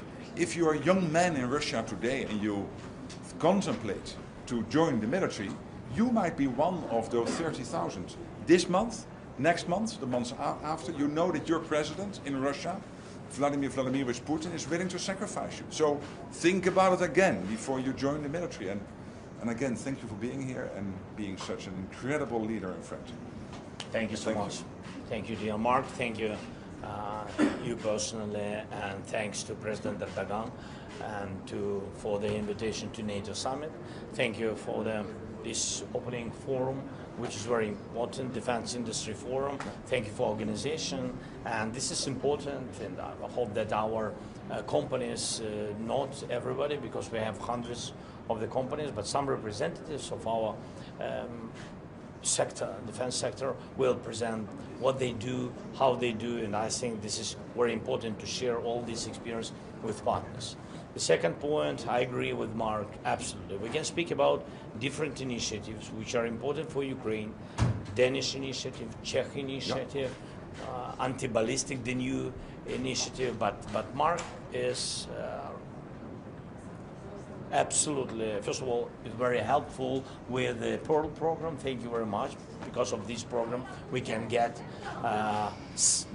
maybe sometimes not too much, but anyway, PAC-3, PAC-2 missiles from the United States. And tomorrow we will speak about different topics with President Trump and also about this. But also what is important is today to find a way how to get as quick as possible, as much as possible, missiles for Patriot systems. This is the most important thing. We will discuss with Mark this topic. We understand who is not only Americans, by the way, from our friends, they have these possibilities, and we need it very much, and it's urgent topic for us. I think you saw all these attacks from Russia, each day attacks. It's true that they begin to be weak on the battlefield. I mean Russians, and they still a lot of soldiers, and still we have to defend our soldiers also. When we speak about defending, when we speak about air defense, we need it for civilians, but also for our army. We need them to defend them. And of course, we see that the weakness of Russia, we feel it, but it's not enough. We need more pressure, more anti-ballistic, and more sanctions on Russia. Thank you so much. Thank you.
activity and competence. One thing I would like to say is that one common element among all these security, more than defense-related aspects, is the different pace. The fact that time is really of the essence, like it is in war. And therefore, the mindset has to be different. And I can identify specifically two spots where this is specifically applicable. One is as good as possible and not necessarily always excellent, especially if you want to replace in shorter time some capability that you already have. The second one is like for defense, the possibility to have collaborations. And I think this is something that can, even if it is related and very specific from nation to nation, needless to say, a nation in the southern Europe like Italy surrounded by sea is different from somebody who is in Central Europe or in Northern Europe. Nevertheless, collaboration is still the key due to timescales and the size of the investments that is involved. This is specifically true for me in space, and this is where we applied that very, very aggressively. And also, for example, in the hybrid world of drones, where our partnership with Baykar was exactly responding to the need of quick response to hybrid world. You mentioned the need to have specific budgets that are clear and identified. Is there a good way of measuring this 1.5%, of determining the metrics by which countries are achieving particular goals? Or is it so difficult to define that it's really not worth trying to have a statistic? Well, I think the rules for defining exactly how to compute have been stated. The areas where this can be spent is known. As I already said, this is quite different from country to country, so it is much broader than the pure defense spending. In any case, what I firmly believe is that it is sometimes much easier to feel that 1.5% than to feel really the increase of production and the real ramp up in defense for some countries going from maybe 1.5 to 3.5. Rob, do you have a specific budget for that defense-related work, or is it just scattered among different government budgets? I think it's very important that you are transparent about how you're going to spend the 3.5% and the 1.5%, just also to show to your taxpayers that all this money is spent well. We've tripled our defense budget in just a few years' time because we were just like others lagging behind. And now we're moving really fast and also in some of the capabilities that we're really good at, working together with other countries, because for me that is crucial, not only how much are you going to spend in the upcoming years, but also how are you going to spend it with more standardization, with the boosting of the European defense industry, but also with better collaboration between European and American countries so that we actually strengthen each other. On the 1.5%, I agree that there is some kind of a tailor-made approach for each and every country. For example, in Finland, they already have their shelters, they have millions of people trained.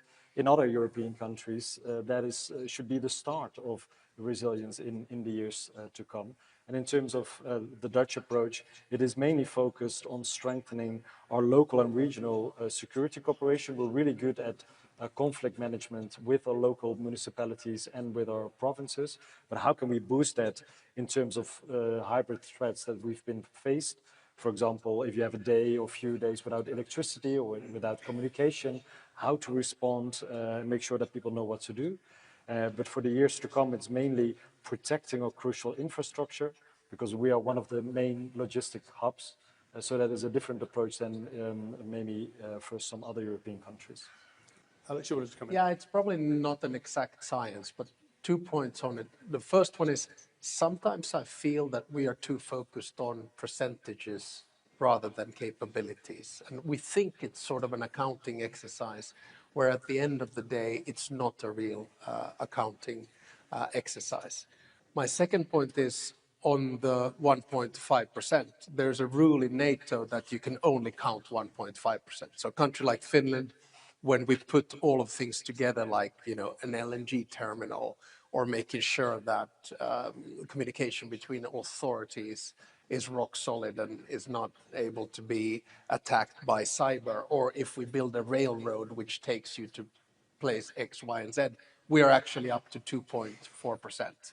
But we don't then, in the accounting exercise say that, okay, on hard defense right now, we sit at 2.7, we're going up to 3.2 by 2029, and then 3.5 by 2035. We say that, okay, we have the 1.5 here and we're 2.7 now. But again, what counts, like Rob said, is what kind of capabilities you have.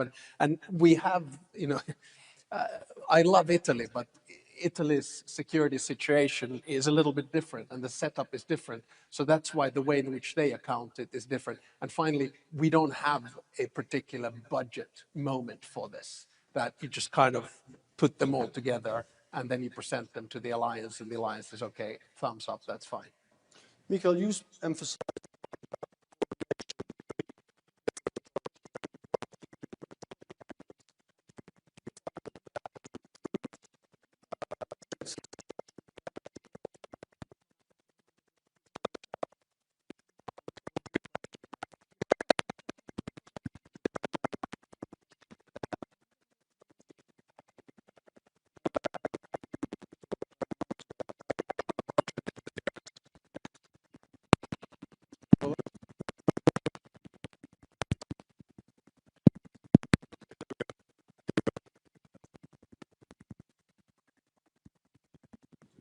Mine is gone as well. Okay. Try this one then. No, I think we still have a way to go when it comes to what we actually do when things happens. I hear that Finland has a very organized way of and governing things in a proper way quickly. I mean, for us, it's like a drone hybrid threat. Okay, we find them, we know where they are, but what do we do? And who is entitled to do something about that quickly? That we haven't covered yet. We have started to organize this in a proper way with regional sort of responsibilities and what have you, but still, the defense forces will never be able to protect all the critical infrastructure. So we have to know if it's the police or if it's us with some additional capability at our sites that would have to do something. And of course, I understand the risk of casualties or collateral damage if we start using our own weapon systems to take out drones, for example. It's a big step to take that. I'm not saying we should, but we haven't organized it properly yet. We're getting there. Remember, we also had a fantastic system during the Cold War. Then we dismantled that to a large extent when it comes to total defense, and now we're rebuilding that again. Not exactly the way Finland has done it, and we have a way to go, but we're getting there. Only the fact that all the citizens of Sweden now has a brochure to what to do when things go wrong, what should you actually have at your house, how long do you have to sort of keep and cope with yourself before anyone helps, is a big step. And now all the businesses, all the companies in Sweden has also a scenario description on what to do if something goes wrong. So we are moving quickly into a much better situation. But still, I cannot call the police if I have drones over my facility. I will do that, but what would they do? That's the question. What do they do, Alex? Well, obviously, just like Michael said, it's not going to be, I think it works, yeah. So it's never going to be perfect. And I think we have to understand that there's a learning curve here. So we have had in Finland 3 major incidents with drones. And you know, in the first one, we found out that our coordination wasn't strong enough. In the second one, we coordinated very well. And in the third one, we coordinated like clockwork. I'll give you 2 examples. If it's a drone, and then the basically lead will be taken, obviously, by the Air Force. But the Air Force will keep not only the rest of the military land and sea on par with events, but also the police and the border guard. Secondly, if it's a cable, then the lead will be with someone else. And the key in all of this is that, you know, you have one situation center which is in charge, and you have a clear protocol of what you're going to do. So both legislation and otherwise. But we have to understand that the system is never going to be perfect. And therefore, in hybrid threats, which Michael was referring to, you're basically going to have to understand that the key there is if a system of cables, of IT cables get hit, are you sure that you can have another ramp up of a system somewhere else, and how quickly can you do that? That's a little bit of a, I think, reality that you have to deal with this. So it's not going to be perfect, but you can be good at what you do. Okay, so resilience is part of the answer here. Rob, you wanted to come in. Yeah, let's see, it's working. Something Alex said earlier, I fully agree on. It's not only about the numbers. This is about a shift in mindset. Yeah. Because if you talk about safety and security, it's not just about how many soldiers do you have, or how many F-35s have you ordered. It's 64. Yeah, very good, very good. But it's mainly about getting rid of the... Michael doesn't look so happy. Yeah. No, sorry, Michael. Sorry, yeah. There are other aircrafts.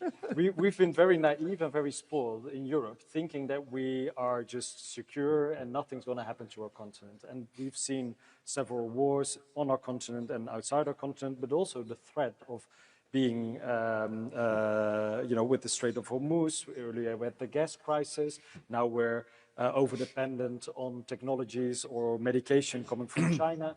So the shift in mindset in Europe is mainly about, let's be aware of the fact that there are so many topics that could actually threat our way of living, could be a threat to our economy, could be a threat to our security. So it's not only about the 1.5%. The 1.5% is a way to have a more public debate on how to boost your society, how to make sure that every level of government is prepared to step in when it's needed. But it's not only the government, it's a whole of society approach. What can businesses do? What can people do themselves? And how can we as governments actually stimulate that and support that with some of the 1.5% spending? Lorenzo, can I ask you about the defense industry, the degree to which civilian industry can help the military side? Are there capabilities in the civilian sector that can help you in this ramp up? Or are the two worlds of military and civilian technology so different now that actually, you know, you need bespoke factories to build, you know, helicopter ships, missiles, and all the rest of it? No, they've been moving quite separately for a very long time, but now I think there is an important level of coordination that is needed and feasible. If you think about the world of cyber, then this is evident that cyber has for sure unimportant in military, but is pervasive in the civil environment, and normally some of the technologies are highly in common between that. Then there is the simplest element that is the production capability. We are using some production capability, spare production capability from some sectors of civilian industry in order to boost, and I'm sure that other nations are doing the same. And this is probably the easiest thought. In terms of technology, I think there is more and more convergence, also for the reasons, as I said before, that pervasive technologies in the civilian world can help military technologies to be more focused and at the same time to use a gut feeling approach, a real good for that purpose approach. More in general, I think that then I fully agree we should really stick to the capability that we want to provide. Just to give example for Italy, and I always want to liaise with the security. Of course, border control is a critical element, sea border control. So it's obvious that you do that with ships, with helicopters, with planes that have a lot in common with the military patrolling that is done. So there is a lot about commonality. Then there is a specific element that I think we should tackle with is the message, because in some countries, and Italy of course is one of those, the message related to global security, the link between security and economic wealth is much more palatable than a simpler in words increase in defense spending that is simply filling the inventories with missiles and ammunitions. Mikael, did you want to come in? Well, a couple of comments on technology, but also the broader question. I know I'm saying something that politicians do not want to hear maybe, but we have to stop sort of looking at defense investments as a burden to the society. If we have decided somehow that we have this threat environment for a long, unpredictable time, let's do the best of that, because it is actually extremely good engineering. It is GDP creating. It is tech spin-off creating activities. And we can actually, because of the sort of interface between civilian capabilities and military or defense industry capability is now sort of being less and less obvious. We can do so much more if we decide to say, okay, this is actually the future. And I think some countries like Germany has really gone that direction by actually almost replacing automotive capability industry with defense industries. On the technology side, I mean, many will go all the way and providing capabilities to the defense forces completely from a white paper coming from nowhere, or from the commercial side. On AI, of course, on connectivity, digital manufacturing, what have you. There are many areas. They are so important. But many of them actually get sort of killed in this death valley because the sort of the system that they think they will get cash flow from is not so, the pace of that system is not what they think it is. So I think we as prime defense industries have a big role in actually managing ecosystem of smaller companies, not sort of acquiring them, but actually connecting them to what we do to deliver capability to the defense forces. That is a model we have to prevail. Over to the politicians. Yeah, you see, I can agree with Michael for the simple reason that I'm in charge of foreign policy and I'm the commander-in-chief, but not in charge of the budget. So I would encourage all of the politicians to listen to this. So I guess my job is more, and this is where I come, Finland and Sweden are the newest members. There's a huge deal on Global Eye published today. And I don't think, the Swedish defense industry or the Finnish defense industry, for that matter, would get these kinds of deals were we not in the alliance. So my commercial break is very simple, that when you look at comprehensive defense, you have to look at number one, networks, right? There you have two very good Finnish companies, Nokia and Bitio. Number two, you have to look at AI. Give you three companies, Sensor Fusion, Insta, and Nest AI. Number 3, you have to look at vehicles, Patria.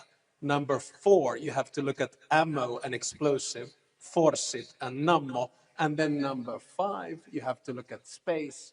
You have ICEYE, Kuva Space, and Reorbit. So my message is, look at the Finnish defense industry. It's fantastic. We were told not to do a sales pitch, but politicians are allowed to do what they want. Rob, did you catch my eye? Yeah. Do you want to sell Netherlands defense industry? Yeah, we'll do the next commercial break. No, but one of the things that we've decided, because we are going to boost our spending also in a very fast pace, but we are going to carve out 10% of our national defense budget for innovation. So really to make sure that we can boost the innovation coming from our universities, a lot of interesting startups and scale-ups in the Netherlands, but we also have a very strong collaboration with the National Knowledge Institute, with several companies from the defense industry, but also for dual use. And really to make sure that we can keep up the pace, because warfare is changing so rapidly that you have to carve out, in our case, 10% of the budget for innovation and building this ecosystem, and not doing just within the Netherlands, but with companies throughout Europe and in Northern America. But we also have very strong other companies that are in the end crucial for everything that we do in terms of security. So Alex already mentioned 2 of the Finnish companies, but we have with ASML probably right now the most important company within the EU. And there is a coalition of 10 to 15 European companies, part of the Tech Creators Coalition. And I think our 5 governments are now going to really support these companies to boost everything that they are doing, because without ASML, the American industry is nowhere. So it is not only about us being reliant on American technology or American innovations, we are also building a very strong European pillar. And in the end, the Americans and the Europeans together are the strongest alliance in the world, and we have to boost that as much as we can. As you mentioned, ASML and AI, do you think that the Europeans need to develop technology with the United States together, or do they need to seek tech autonomy, so therefore their own tech stack, their own data, at least on the military side, their own command and control, their own data cloud, and their own AI for command and control? Well, we have to be more independent in some cases. If you, for example, look at storage of personal data, obviously a lot of Europeans are angry that their personal data is stored outside of the EU. So we have to build our own data centers and our own AI factories so we can actually own the data of our own citizens. But in the end, there is no such thing as a European full autonomy or autarky. You will always need to collaborate with our friends in Canada, in the US, in other partnerships around the world. ASML and other tech companies can play a crucial role, both in the US and here. But one figure that is always mind-blowing to me is that ASML is right now by far the net worth biggest company in Europe, but only 2% of their customers are within Europe. So we have to diversify our own economies. We have to make sure that there are more customers in Europe, but that's also in addition to what you're selling to the Americans and countries in Asia. We're sadly running out of time, but I just wanted to ask Lorenzo about this question of tech autonomy or tech sovereignty, and then I'll come back down the line. Well, I'm absolutely in favor of collaboration, as Prime Minister said. My point is that when you sit at the table, the way you manage to shape the collaboration or to obtain the collaboration is also dependent upon what you bring to the table. So the 2 roles are not separated. Europe and the European side of the alliance has to invest to have its own capabilities, excellencies, also in order to preserve export, that is by far one of the sources of wealth of Europe. At the same time, there are areas where we cannot help but having a sound and friendly relationship with our transatlantic friends. And I think this is the purpose and the spirit of the NATO alliance, and also of the evolution that somebody is asking for at the moment. Mikael? There's no way we can sort of be efficient or actually keep up with competition if we don't use hyperscalers from the US when it comes to the basic functionality and cloud and connectivity in a proper way. That doesn't mean that we wouldn't be able to use or keep track of our data centers, of course, as the Prime Minister mentioned, but also we can use lots of the AI models on our own. Agentive AI, adoption of AI can be done, but we have to work with these guys, otherwise we will never be competitive in the European perspective for a long time. We have a long journey to go if we want to have sovereignty in this area, my view. And let's remember, defense industries cannot be prohibited in the European perspective to use these hyperscale units. We need to use them in a proper way, but we cannot be prohibited to use them because then we will fall behind. That's not up to the Europeans necessarily.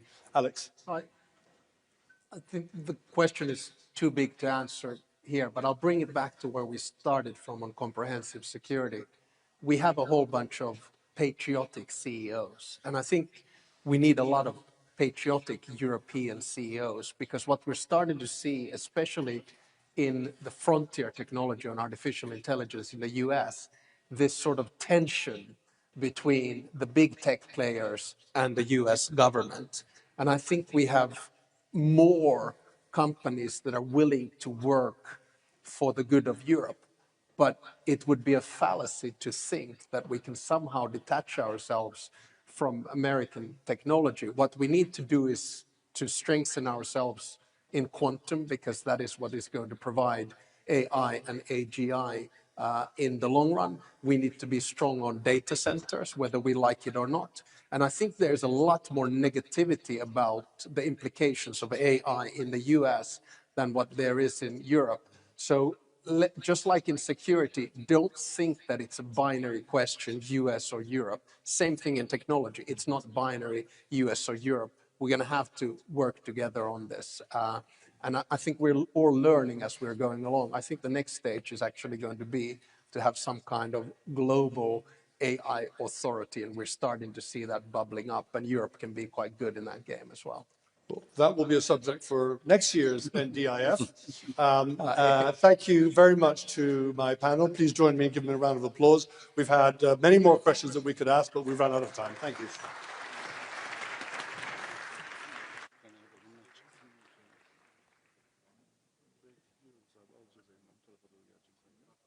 Shall I wait for them?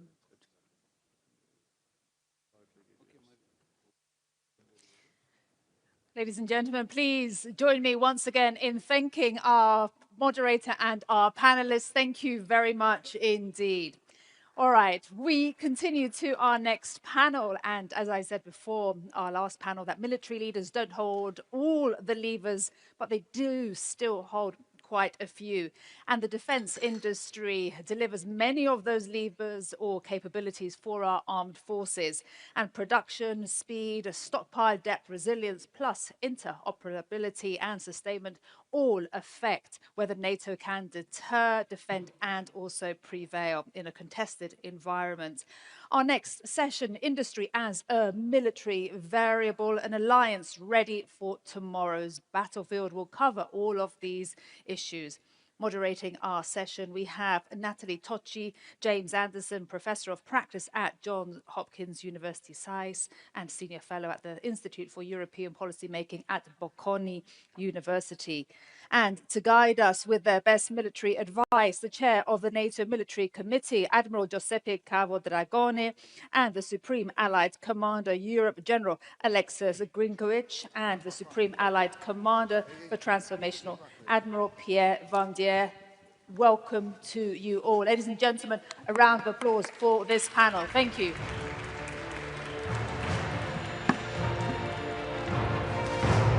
Well, thank you very much for this. And, ooh, that was loud. And indeed, here we are, 1 year on, 5% is obviously on everyone's mind. And of course, in this 1 year, a lot has happened. And we've heard a lot about what has already happened.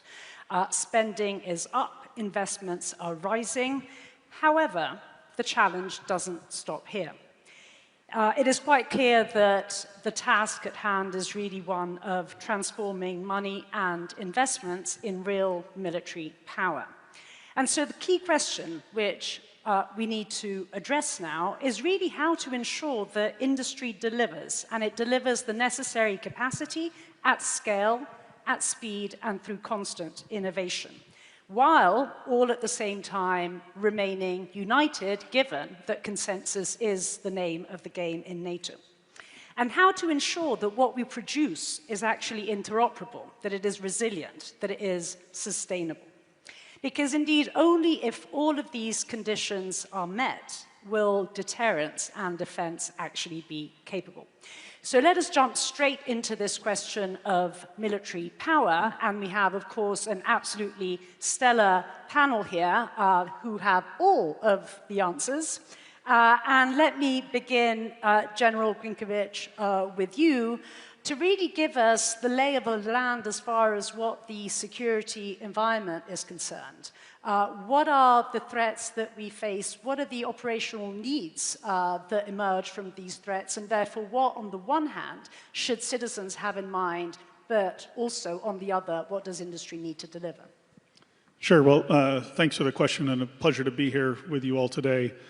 You know, several of the other speakers, I think, starting with the Secretary General earlier, talked about how those who would do us harm are working together more than ever before. And this is a theme that has some real military implications. And the biggest implication of it is that the risk of conflict happening in multiple theaters around the world simultaneously or very near simultaneous to each other is much higher than it's been in a long time.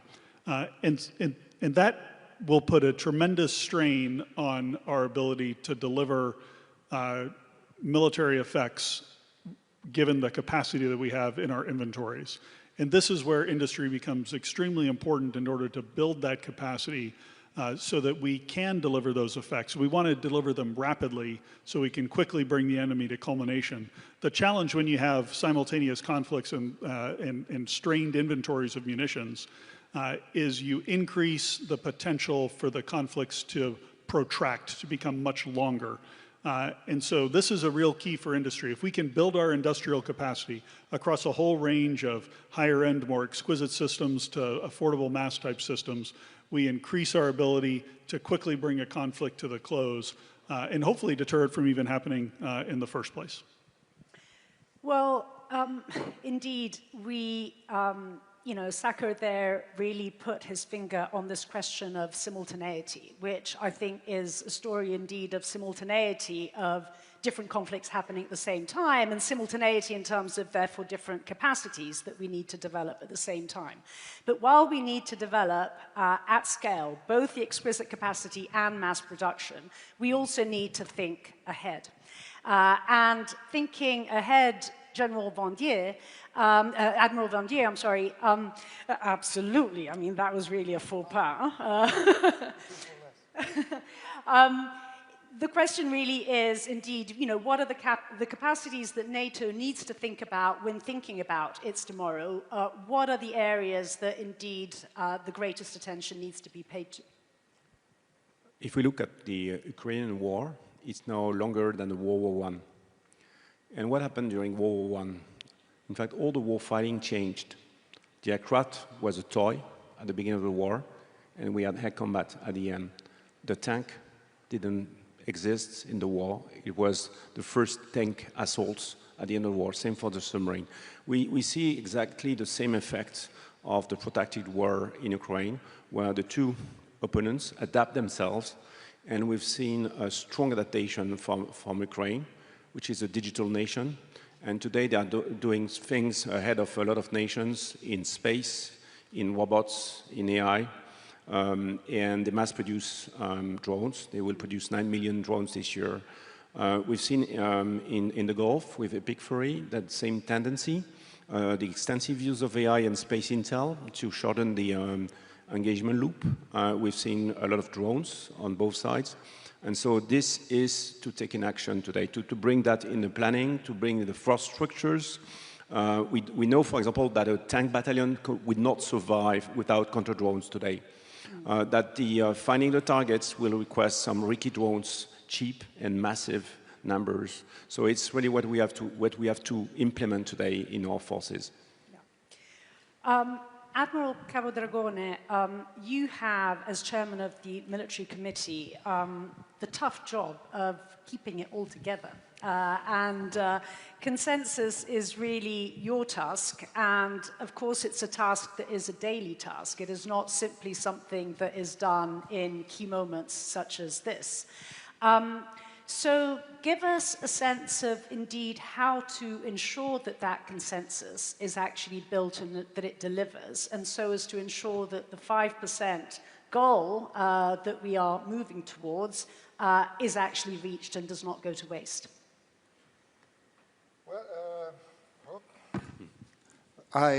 First of all, the 5%, I consider that not just a number, but let's say promise, commitment to our military, that we will provide them with the tool they need to fight and win in case, is to our adversaries, that they will pay a higher and higher tool if they test us, and also to industry, that this is not just a moment, it's something solid right there, and they can count on that. As far as the waste, again, it is something that we pay a lot of attention to it. It is in the dark. It's something that we need to be aware of. Waste, for example, is when we have 32 system or platform different, not interoperable. When waste is when prestige prevail over readiness. Waste is when we sign a check and all the stuff. Support, munitions, enablers of a platform are late. These are waste that we need to be aware of, we and the industry. And as far as consensus, that's the challenge. But I'll tell you what. First of all, this is the right tool, and the military committee. It's the right tool where the right part of NATO in which we have. It happens that one morning we got into the meeting room with 32 different position or opinion or whatever, but we come out with only one. That's something that it is the guarantee that we as military committee provide really a military advice unfettered. Government changes, Chief of Defense changes, Chair of the Military Committee changes, but the threat is right there. It is evolving, but it's right there. It's our reference point to come up with a good, professional, unfettered advice, which overlasts all the governments, I think, and that's the guarantee also for the industry that have something stable. So at this point, it is a commitment. It is not the moment, as I told you. Our demand is something right there. It is a trajectory we are on, and we want the industry to jump on it. No more behind the scene, but step on the stage and sing and play with us, because deterrence is something we build together. And indeed, it is really a story about industry in sync with government, with NATO working together, and doing so at speed. Now, speed, Admiral, is really a word that I've heard you talk about a lot in the past, and I've heard you define time as really being the main battle space. Could you perhaps give us a sense about what you actually mean by this, and how do we actually ensure that speed is delivered? Yep. Speed, time, velocity are the three words that are most recurrent from this morning on. Right. Time, of course, connect all the domains. Time dictates when we see a threat and when we act. Drones, as shown us very clearly, they decide the time between a target is detected and to the time in which it is a strike. Industry, military, and institution need to change their mindset. We need to work and to react on a fastest clock all together, all of us. And basically, that's I would make it very, very short. The next advantage will not belong to the alliance with the nicest, the most modern, most sophisticated, the sexiest platform or system, but to the one who can learn fastest, decide fastest, scale fastest, recover fastest in peace, crisis, and war. At the end of the day, my personal opinion is time is no more a battlefield variable, but it is an operational domain. Absolutely. Admiral Vandier, I want to come to you on this question of speed, because I think there is indeed a key nexus really between speed and innovation, right? We will innovate the fastest if we are faster in actually changing constantly our models and constantly questioning ourselves. Could you talk to us a little bit about how you actually see that relationship between speed and innovation? So there are two critical things to deliver faster. One is being done today. It's what we call the aggregated demand. That means that all the nations go together and they see how they will fulfill SACEUR's plans. And today that job has been made and the demand signal is pretty clear on what exists. The other part is what doesn't exist, or what we should implement. So that was the example of drones, for example, on all domains. In fact, we need a fast track to implement this.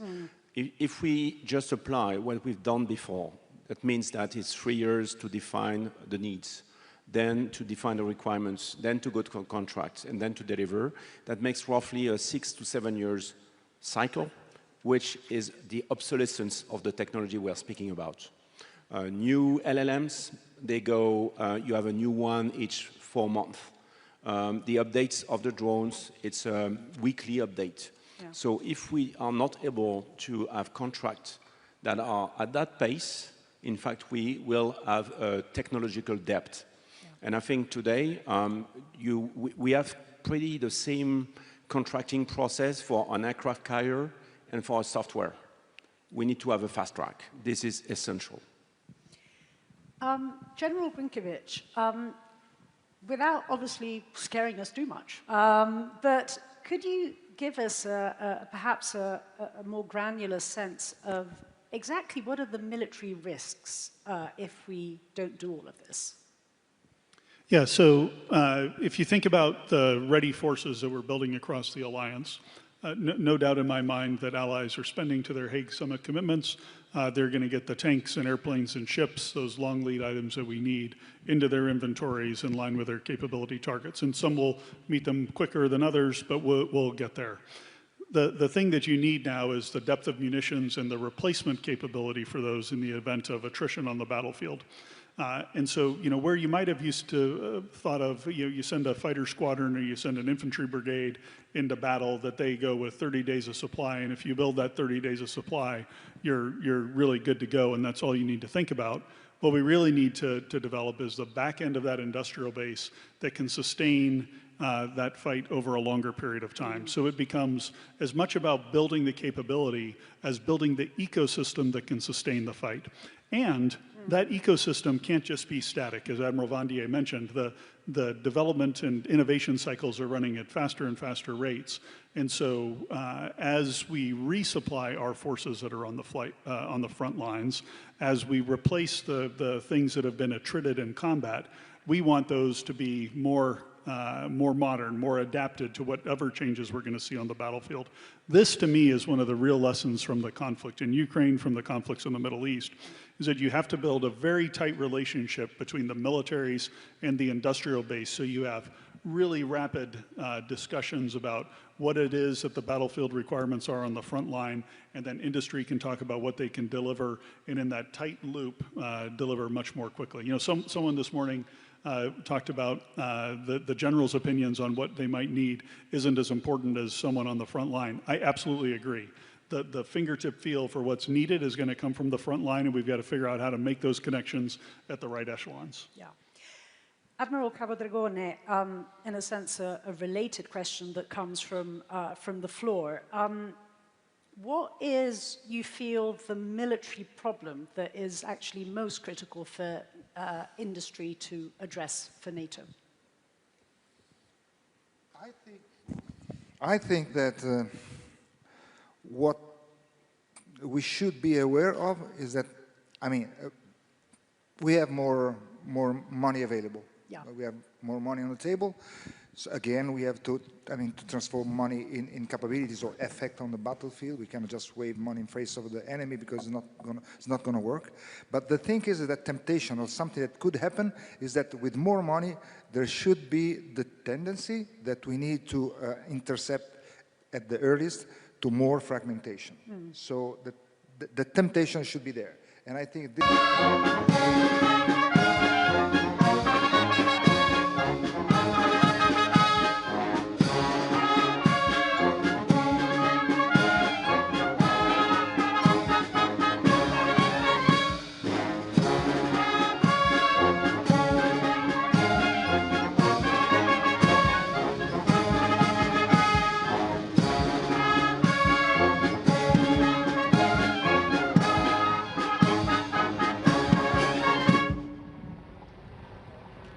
Sağ duruş.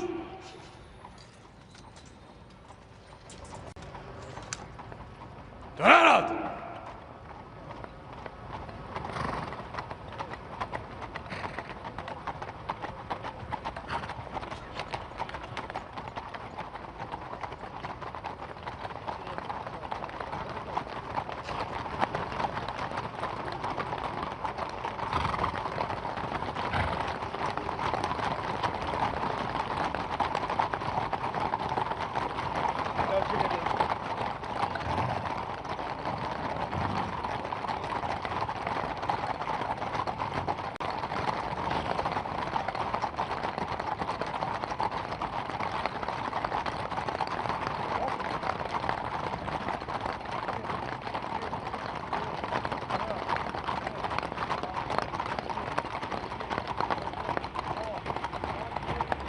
Noktası. Selam. Dur.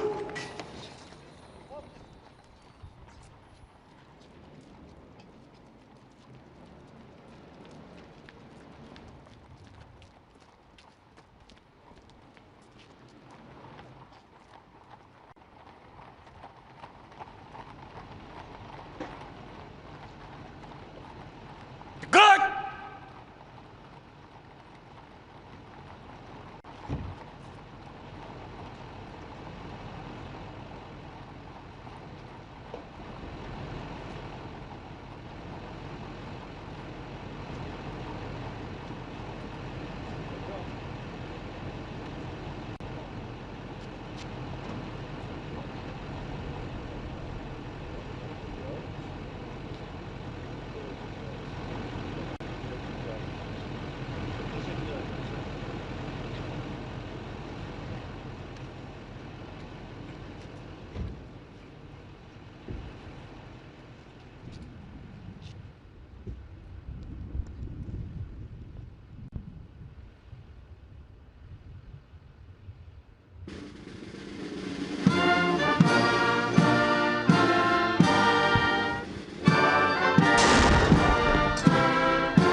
Görüşürüz, hazır bırakın.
Merhaba, Aşkar.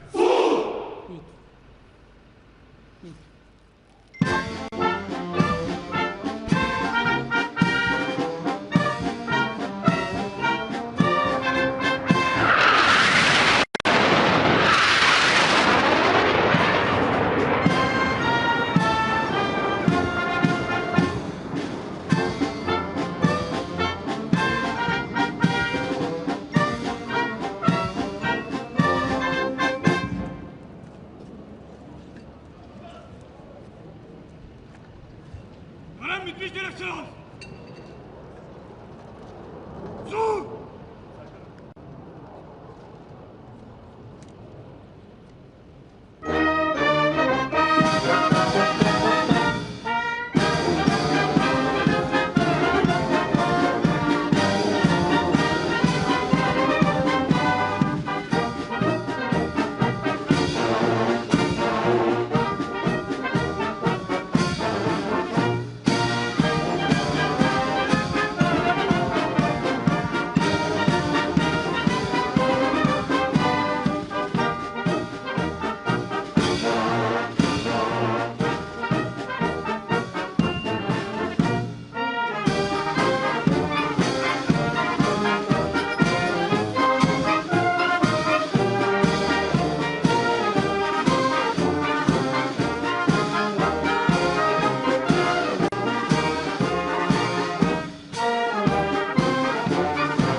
Okay.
Öncelikle NATO Liderler Zirvesi'nde değerli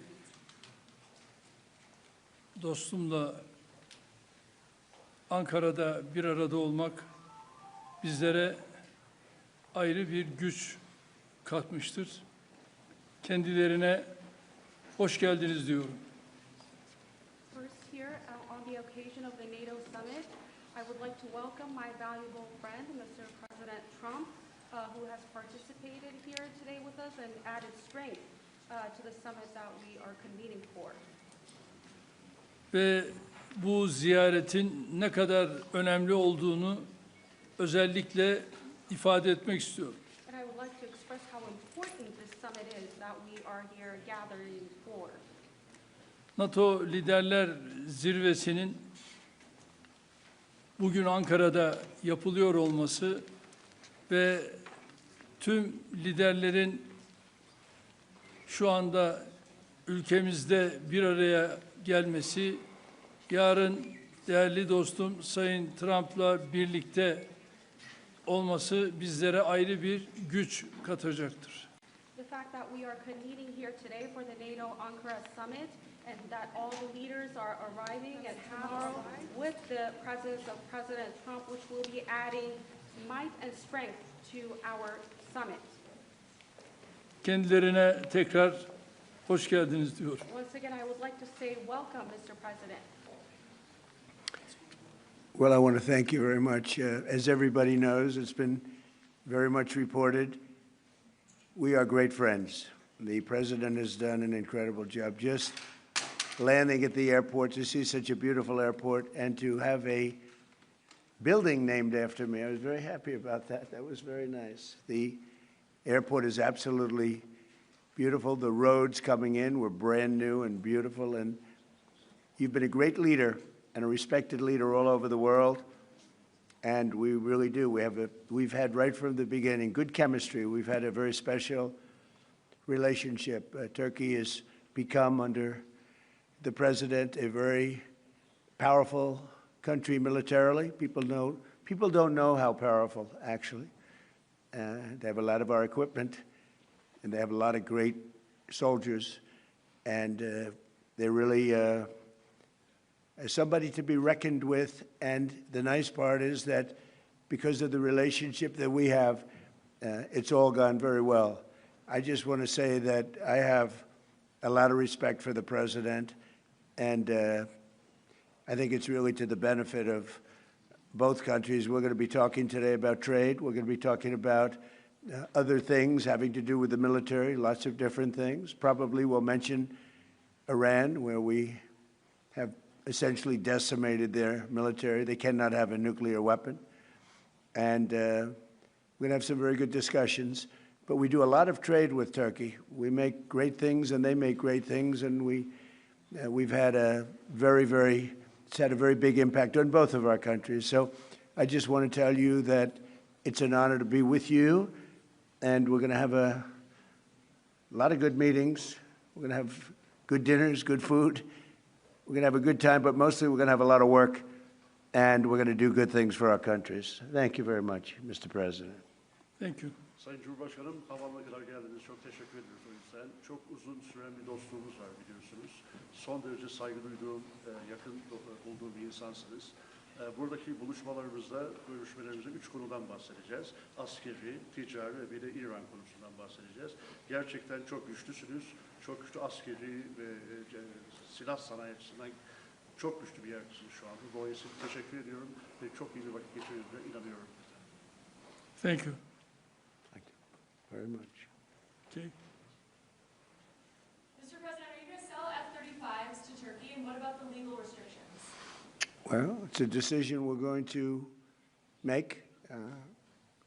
We have a very good relationship. I would think that many people, I can tell you, many people, including the people sitting right here, thinks, why wouldn't we do that? We have a better relationship with Turkey, and Turkey's been in many ways much more loyal than other countries that we think would be loyal. So, yeah, it's something certainly we would consider. It's a great plane. It's the best, currently the best plane by far. And it's certainly something we will consider, yeah. Yes, Daniel, please.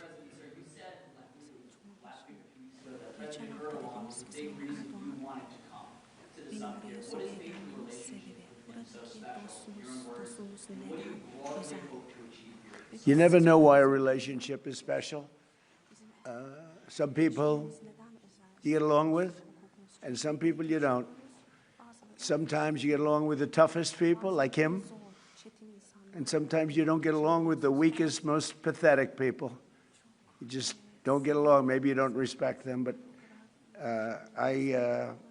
from the day we met, we got along. We had a pastor, as I remember, his name was Pastor Brunson, and it was a very big thing, and it was very traumatic. He was sentenced to a long-term prison sentence, and I felt he was innocent, and I called.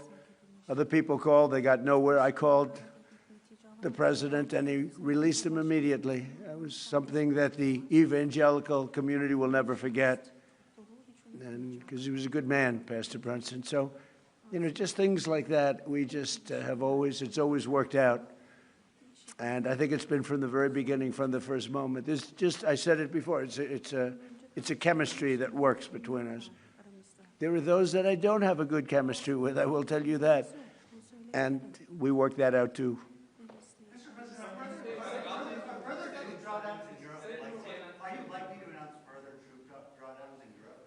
Say it? Are further troop drawdowns in Europe likely? And are you satisfied with the progress that NATO allies have made? Well, we're going to see. I was very disappointed with NATO. And frankly, if it weren't held in Turkey, where my friend happens to be a very strong leader, a very strong person, it's possible that I wouldn't have attended. I felt I had to attend because of the fact that, I know he's gone all out. It was a big thing to have NATO come to Turkey or any place else. It's a big thing. But we weren't treated well because we did something in Iran. We don't need anybody's help. I didn't even want their help. But before I asked, they said they wouldn't be there. And we've invested trillions of dollars in NATO. Why? To protect European countries and others, Canada, etc., but to protect people, countries from, generally speaking, it used to be the Soviet Union, now it's Russia. And I say that's fine, but you would think that they'd be very willing to do something to help us. And they really weren't. In the case of the United Kingdom, the Prime Minister, I guess he's no longer there, maybe because of this. It was a very unpopular thing he did. He said, no, we'll help after the war is over. I said, I don't need that kind of help. We didn't need any help at all. And in a way, I was testing people. I was testing to see whether or not they'd be there, because I've long said that we helped them, but I'm not sure that they'd be there for us. And Italy turned us down, and Germany turned us down, and France turned us down. And it's okay. But, you know, why are we spending hundreds of billions of dollars and they're not there for us? We've always been there for them.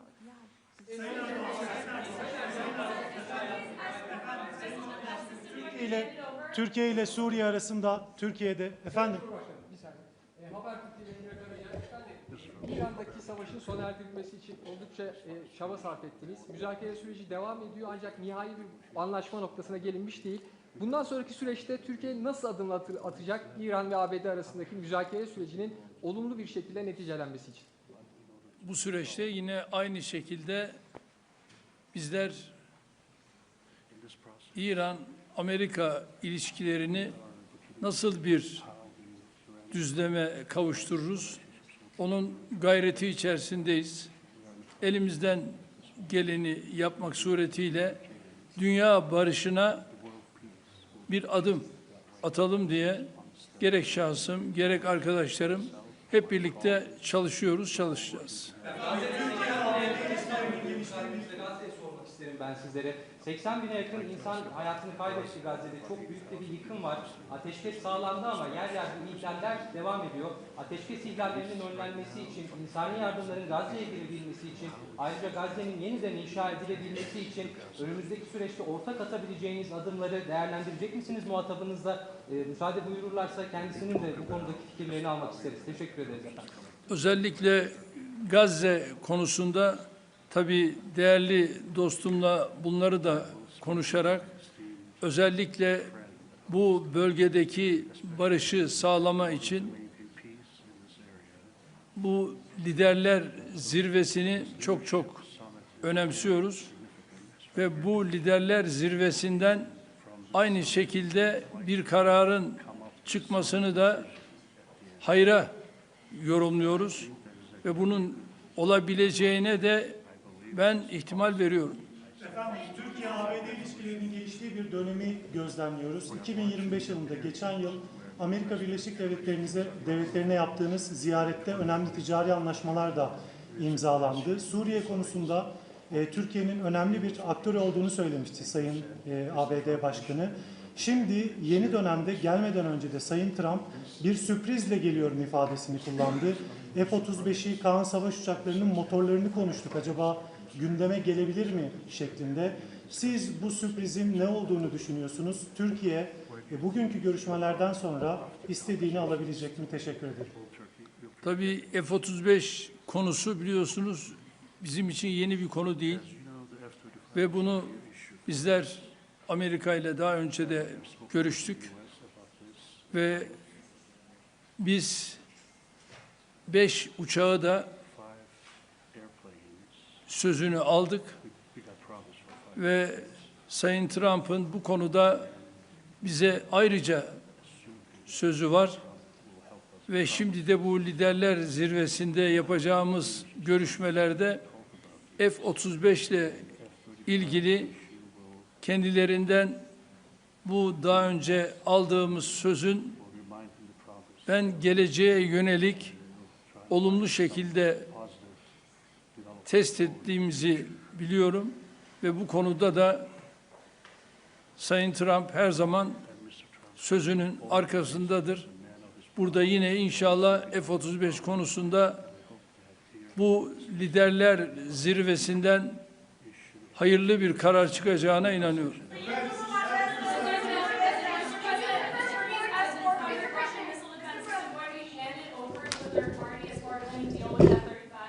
What does that mean? Is it going to be handed over to a third party? Is that not part of the deal? Third party? What is the third, with respect to what? There's our concerns about the Russian missile defense system. Do you have those concerns about this system? Are they going I to have no concerns at all about anything. I mean, he's a leader of a country that he's made a much better country, much more powerful country, and you see it. I mean, it's beautiful. You get off, the roads are beautiful. It's an amazing thing. No, I have no concerns about anything having to do with Turkey. The relationship, I would say the relationship with Turkey right now is better probably than it's ever been. It was good in my first 4 years, but I think now it's probably even better than that, if that's possible.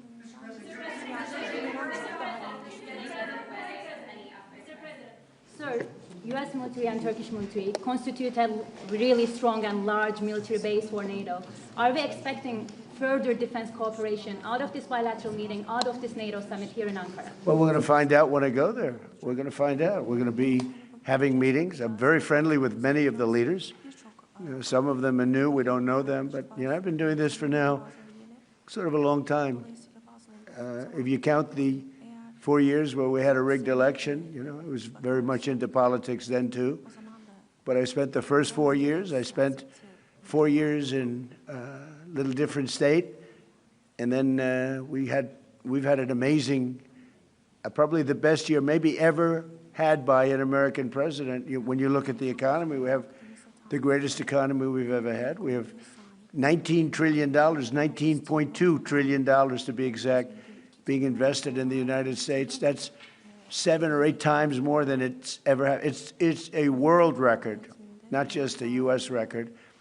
And I just read where, in fact, coming over, I was in the car with those beautiful horses, those great riders, those great soldiers, and it came over the wires that Toyota is moving out of Mexico into the United States and building one of the biggest truck and car plants ever built.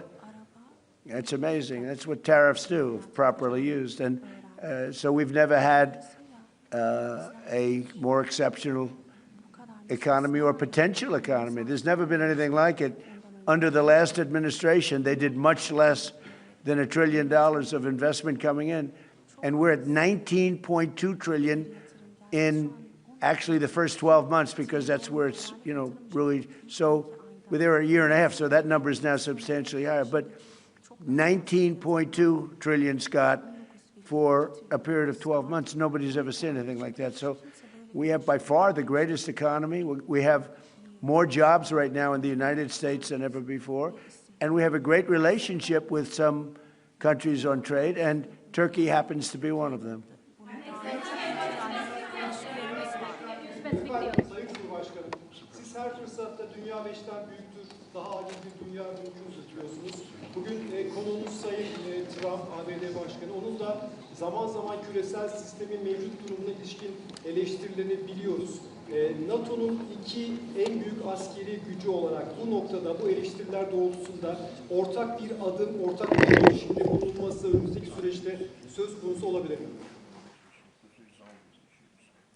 NATO'da 2 önemli ülke olarak gerek Amerika gerekse Türkiye, bizler bu liderler zirvesinden de dayanışma içerisinde güçlü bir çıkışı sağlayacağız ve bunu da başaracağımıza inanıyorum.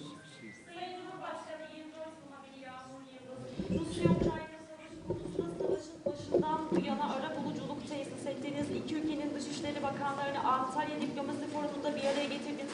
İstanbul'da çok önemli müzakereler yürüttünüz.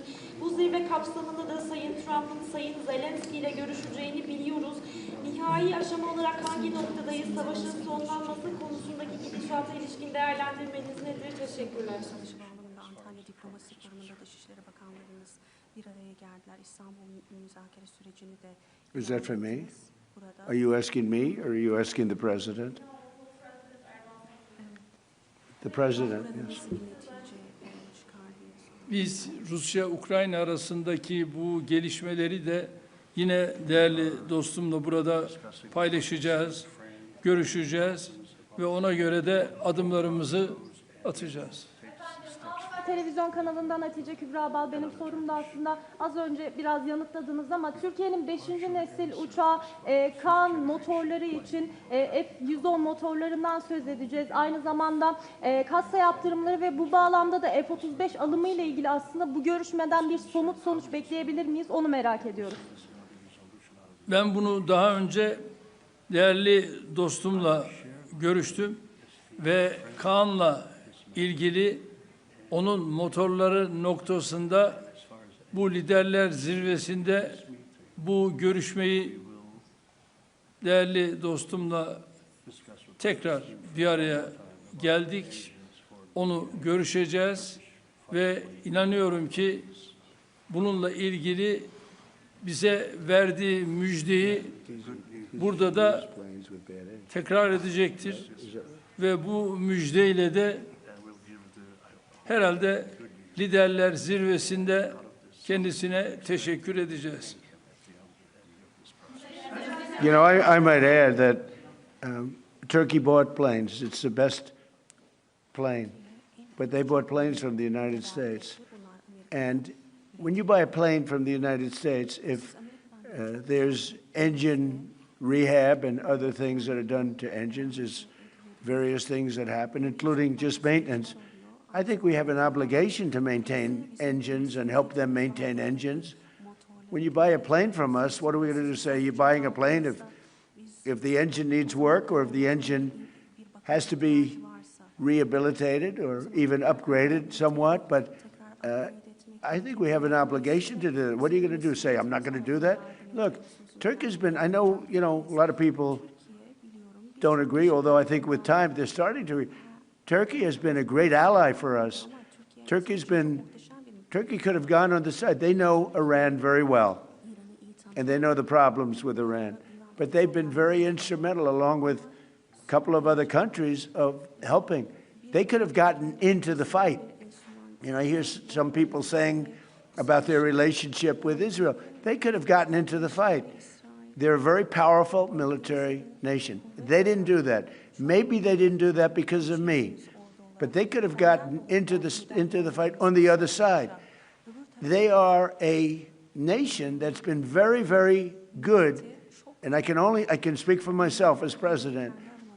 They've been extraordinary in many ways with respect to our relationship, including trying to end the war with Iran, or whatever you call it. It's not even a war, it's a military operation. It's a denuclearization. That's really what it is, of Iran, because I don't think he wants to see them have a nuclear weapon either. I'm pretty sure of that. In fact, I'm totally sure of that. So, but when they buy a product from us, whether it's a plane or anything else, when it's time for maintenance, I think don't we have an obligation to help them? What are we going to do? Say, we're not going to let you use the product that you spent a lot of money in buying? And especially when it's been somebody that frankly has been more helpful to the United States than many other more traditional countries.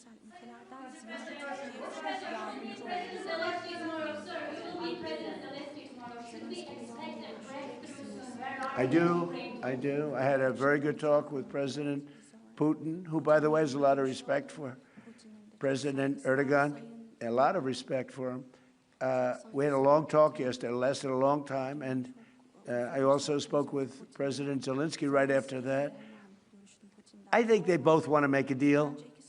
It's too bad it took so long, but I think there's going to be something's going to come out, and the president's also helping us with that. But I think there's something. You know, I settled 8 wars, and I think we're going to be settling a 9th. It doesn't seem likely now, but sometimes with war, I see when it's least likely, that's when it happens. I had a very good talk with President Putin. I had a very good talk with, I would say, as a combination. A lot of times I'd do well with Putin, and Zelensky would be a problem, or vice versa. Zelensky would be great, and Putin would be. They both want to get it settled now. More than that, that's all I do in my life is deals.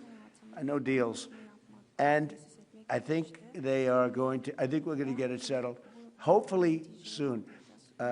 Last month, 35,000, mostly soldiers, died.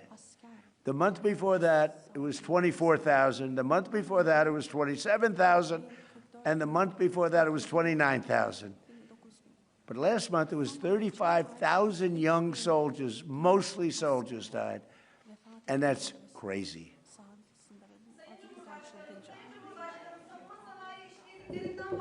Ancak savunma sanayi işbirliğimizi sürdürebilmemiz için Amerika'nın katsa yaptırımlarını da kaldırmış olması gerekiyor. Sayın Büyükelçi Barak burada. Kendisinin bu konuda aslında mesajları da oldu geçtiğimiz aylarda. Sayın Başkan'ın da bu konuda olumlu düşündüğünü biliyoruz. Hem ticaret hacmi hedefine ulaşmak hem de NATO zirvesinde burada Sayın Trump gelmeden önce de açıkladılar. Aslında Türkiye'nin hattıyla zirveye katıldığını da açıkladılar ama aynı zamanda katsa yaptırımlarının Türkiye'ye uygulanıyor olmasının bir tezat olduğu düşünülüyor. Bu noktada, bu görüşmede artık somut bir netice alınabilir mi? Ayrıca siz bunu gündeme taşıyacaksınızdır. Muhtemelen Sayın Başkan'ın da bu konudaki düşüncelerini de alabilirsem mutlu olurum. Teşekkür ediyorum. I can tell you, we're going to be taking the sanctions off. Okay? I don't want him to waste his time answering that question because we're working very closely with Marco Rubio, a very famous man, great Secretary of State, and with Scott Bessent, and with Pete and everybody else. We're going to be taking the sanctions off. It's time to do that. Okay? We don't want to sanction friends. It's very simple. There's plenty of people we can sanction, and we are sanctioned. We don't want to sanction friends. And because of the president, you know, we have a very good relationship with the new leader of Syria, and he's done an amazing job. In a year and a half, he's pulled the whole country together. And I have a very great relationship with him. And somebody said, well, he's pretty rough to put him there. I approved him along with the president. We were the two that really wanted him. And he's done a great job. He's done a great job. He's pulled it together. Not an easy job. Post yesterday with respect to Prime Minister Maloney, that true social post with the restraining order. Oh, I don't know. I think she's a nice person, actually. We've had a good, we had a bad relationship. It became a little bad because she refused to help us. Again, I didn't put a heavy press on her, but she refused to get involved with the Hormuz Strait, or you could also say just Iran. She refused to get involved. So it soured my relationship with her a little bit. But I like her. I think she's a nice person, actually. But I think she made a mistake. You know, they get a lot of their oil from, we don't get any of our, we have a lot of oil. The United States has more oil than anybody. And when you add Venezuela to it, it's like we have far more oil than anybody. We don't need the straits. We do this because we think it's an important thing to do. But she just wasn't there for us. And I wasn't happy about that. You can imagine, I wasn't happy about that.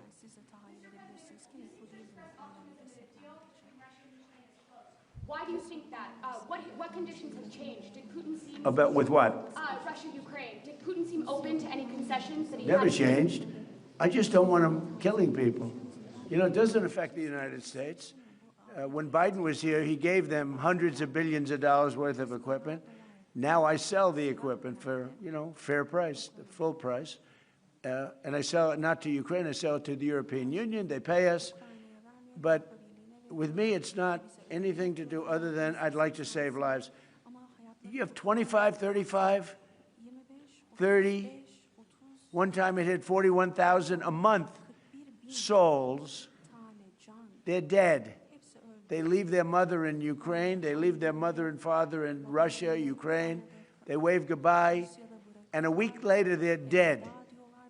It's crazy. And I would like to see. It doesn't affect us. It really, you know, it's far away. It affects Europe much more. We're there to help Europe, but it doesn't affect the United States. We have an ocean in between. But, you know, it's just, I can't stand watching what's happening. I've seen the pictures of those battlefields, and it's a drone war. It's a war of drones. It's a whole new technology. And we're actually the leader in drones now. We have the most sophisticated drones, but people wouldn't believe how violent it is. And I've seen the battlefields. They send me pictures. I actually want to say, don't send them to me. Pete, this man right here sends me pictures. Pete Hegseth. And I said, Pete, you know what? It doesn't help to look. I've never seen anything like it. It's carnage. And it should stop. Open to any concessions to end the war? Did Putin seem open to any concessions to end the war in your coalition? I get along very well with both, and we're going to get it settled. And President Erdogan's helping us get it settled, as he's helping with Iran.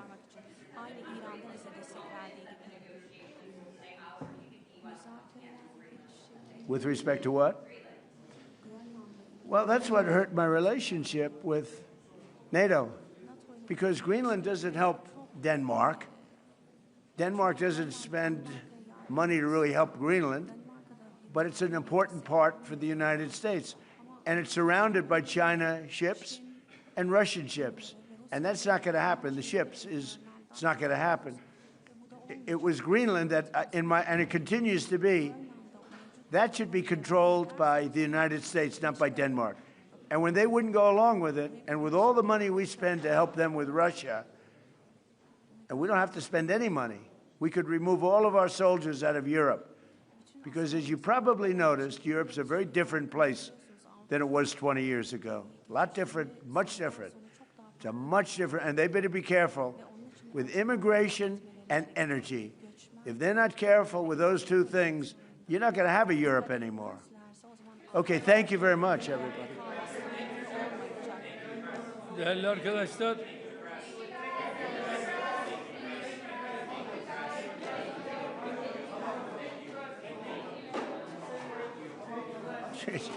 One thing, it's amazing. It's amazing. Harika gerçekten. İnanılmaz bir şey yani.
Pa mi smo uvijek zastupali, i to je od pamtivijeka načelo slobode plovidbe i sigurnosti, da je sloboda sigurnosti svaka zemlja i članica međunarodne zajednice Ujedinjenih naroda. Dakle, imamo jednaku odgovornost i sloboda plovidbe bi trebala biti zajamčena, ali o tome će naravno se može razgovarati. Ali za nas je apsolutno sigurnost plovidbe.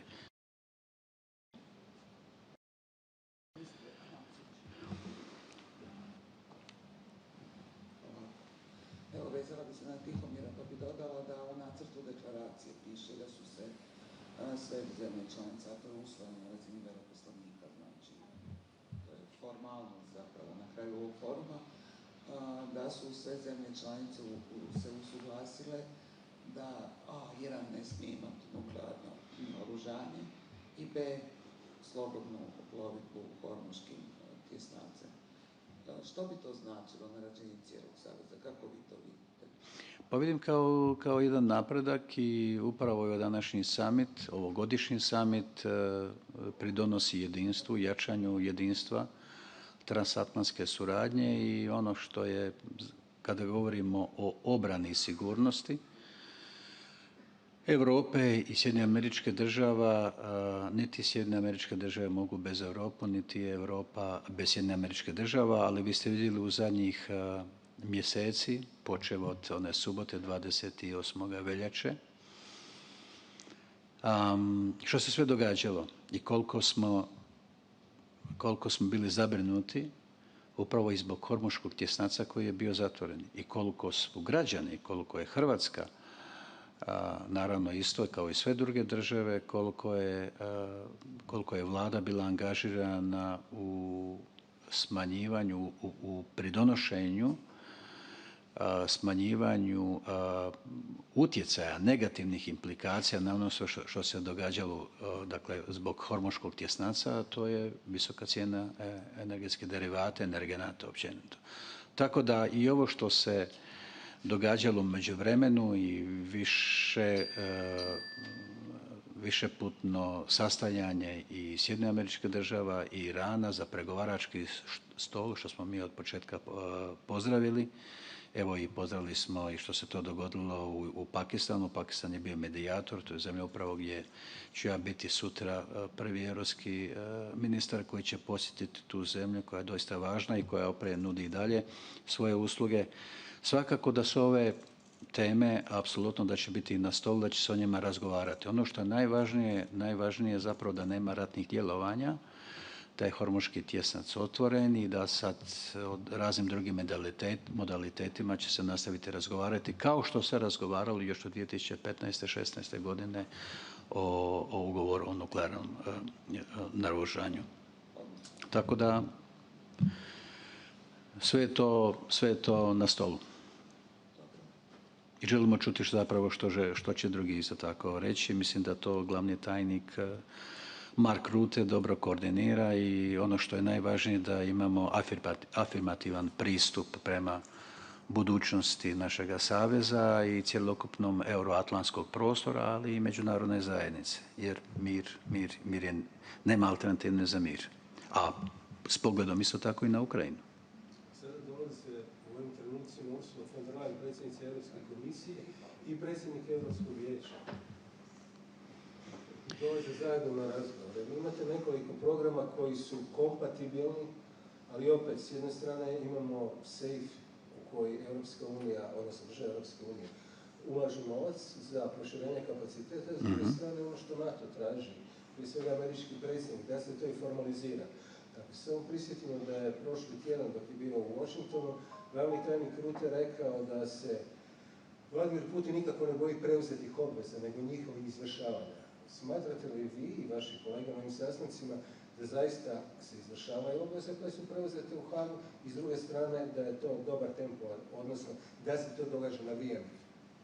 Pa vaše pitanje je apsolutno u redu, jer ono zapravo prati dinamiku svega onoga što se događa u ovoj vrlo izazovnom vremenu gdje smo suočeni sa velikom krizom na Bliskom istoku i naravno ratom, agresijom Rusije Ukrajinu, ali o svemu trebamo razgovarati i razgovarat ćemo. Ja mislim da jesmo, da je tu NATO savez apsolutno ispunio svoje obveze i da je tu gospodin glavni tajnik u pravu. Možda još jedno neizbježno pitanje ministre, to smo pitali i ministra Anušića prije 2-3 sata. Jeste li, s obzirom da na samitu Hrvatskog predstavlja predsjednik Milanović, odnosno uvijek predstavlja predsjednik Republike, jeste li vaše stavove usuglasili sa uredom njegovim? Pa vidite, kad govorimo o stavovima, sve ono što radi se za predsjednika države, za predsjednika Sabora, za predsjednika vlade, to radi Ministarstvo vanjskih i europskih poslova, to je zajednički servis, to je zajedničko tijelo koje priprema materijale. Vi ste spomenuli da je sve i ova deklaracija dogovorena na razini veleposlanika, prema tome tu nema nekakvih posebnih iznenađenja. Kada govorimo o vanjskoj politici, onda znate da je predsjednik vlade apsolutno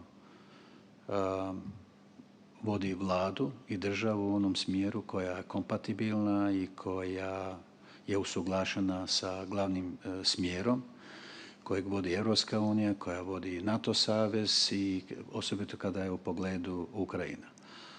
Predsjednikovi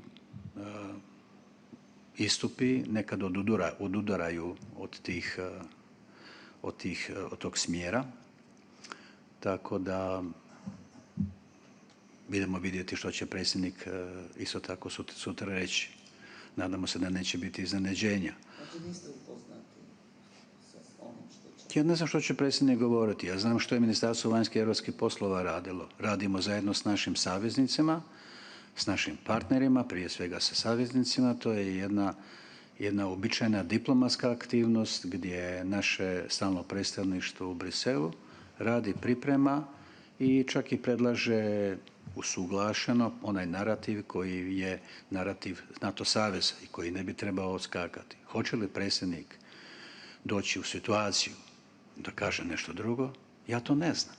Dakle, kada dođe na red predsjednika govoriti, onda će on reći, hoće on pročitati ili će ono što mu je pripremljeno u 3 minute ili će reći nešto drugo, ja to ne znam. Ali mi znamo koji je stav nas kao zemlje članice, lojalne članice NATO saveza, dakle i svih onih vrijednosti koje smo preuzeli našim članstvom u NATO savezu.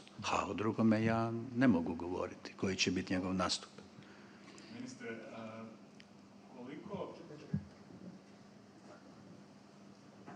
Ministre, iako se ovdje većina zemalja koje su došle i u završnoj deklaraciji, pogotovo glavni tajnik, šalju poruke jedinstva, sklada, dakle da nema problema u Savezu, ipak je Donald Trump, nema sad dugo da je održao jedan zajednički susret s predsjednikom Erdoganom i od njega smo ponovno mogli čuti poruke kako smatra da SAD treba kontrolirati Grenland, kako ponovno je tu bila kritika prema ostatku NATO saveza, odnosno prema europskim zemljama članicama. Dakle, koliko vas brine nestabilnost koja stalno dolazi od predsjednika Trumpa bez obzira na sve vrste dogovora? Pa ne brine nas jer smo mi naučili već na jedan način ili stil kako predsjednik Trump to govori. Bilo je to i u ranijim mjesecima i tako dalje. Vidite, i kada ne bi bilo sklada negdje, mi apsolutno trebamo njegovati tendenciju prema stvaranju sklada. Jer, čujte, drugačije nemate alternativu za jedan savez čiji su ciljevi jedinstvo, solidarnost, kolektivna obrana i zajedničko odvraćanje od prijetnji. Tako da tu samo mogu ja sad, čini mi se po ovome kako smo i pripremili ovaj NATO summit i deklaraciju i općenito sve dokumente koji se činjavaju ovaj summit, mislim da možemo reći da sam optimističan i da možemo reći u odnosu na ranije godine da će ovaj summit biti jako dobar i da će polučiti dobre rezultate i da će pokazati upravo to transatlantsko jedinstvo i zajedništvo. Hvala.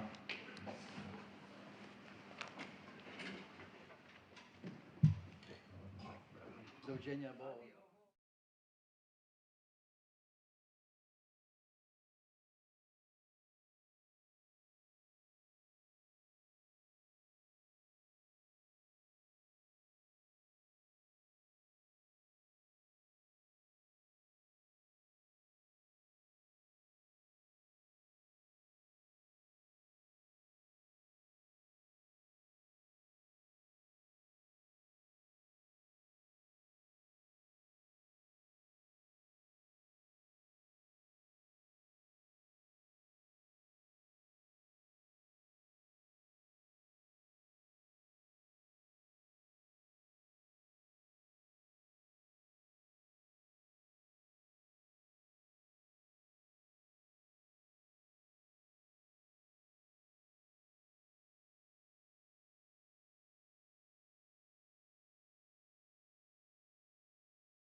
are you?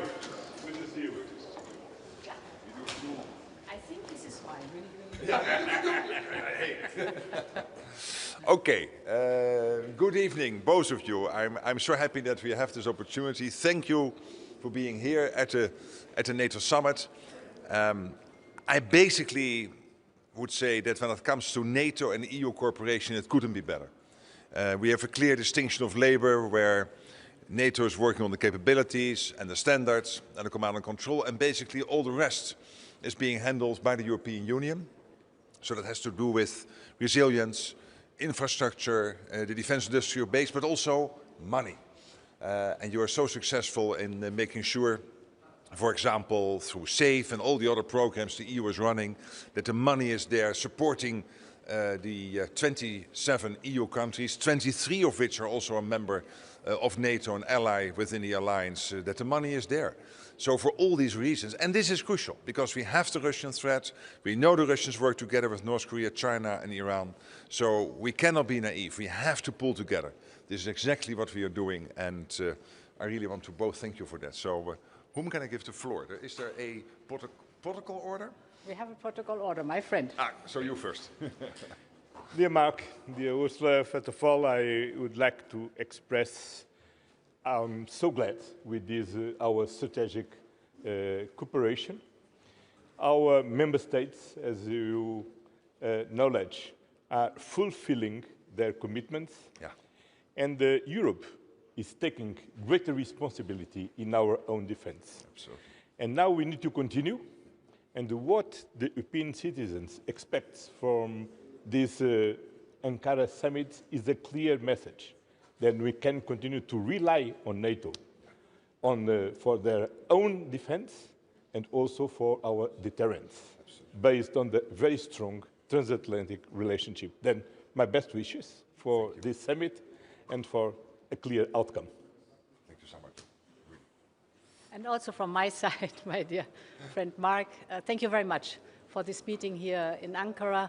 Indeed, a strong Europe is a strong NATO, and we are determined to fill the gaps that we see in the defense posture.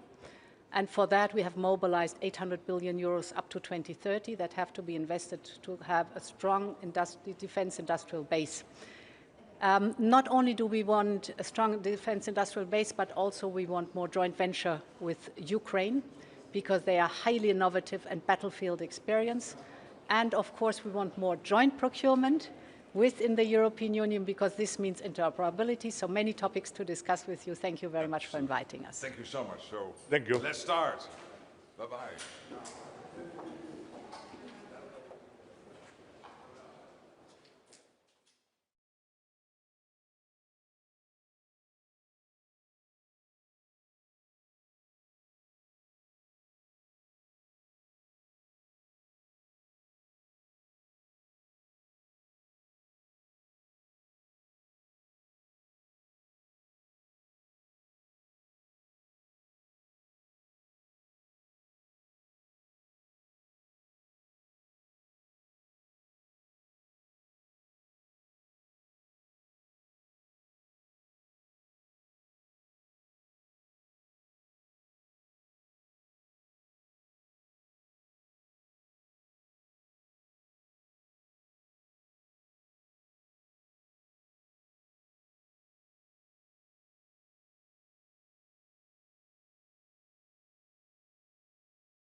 nerede? Burada. Gelenleri röportajına direkt kim geliyor?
bekliyoruz artık zaten.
Devlet başı, hostur! Haydi, ya Allah!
Fatih Marşı, hostur! Haydi, ya Allah!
vous accepterez pas son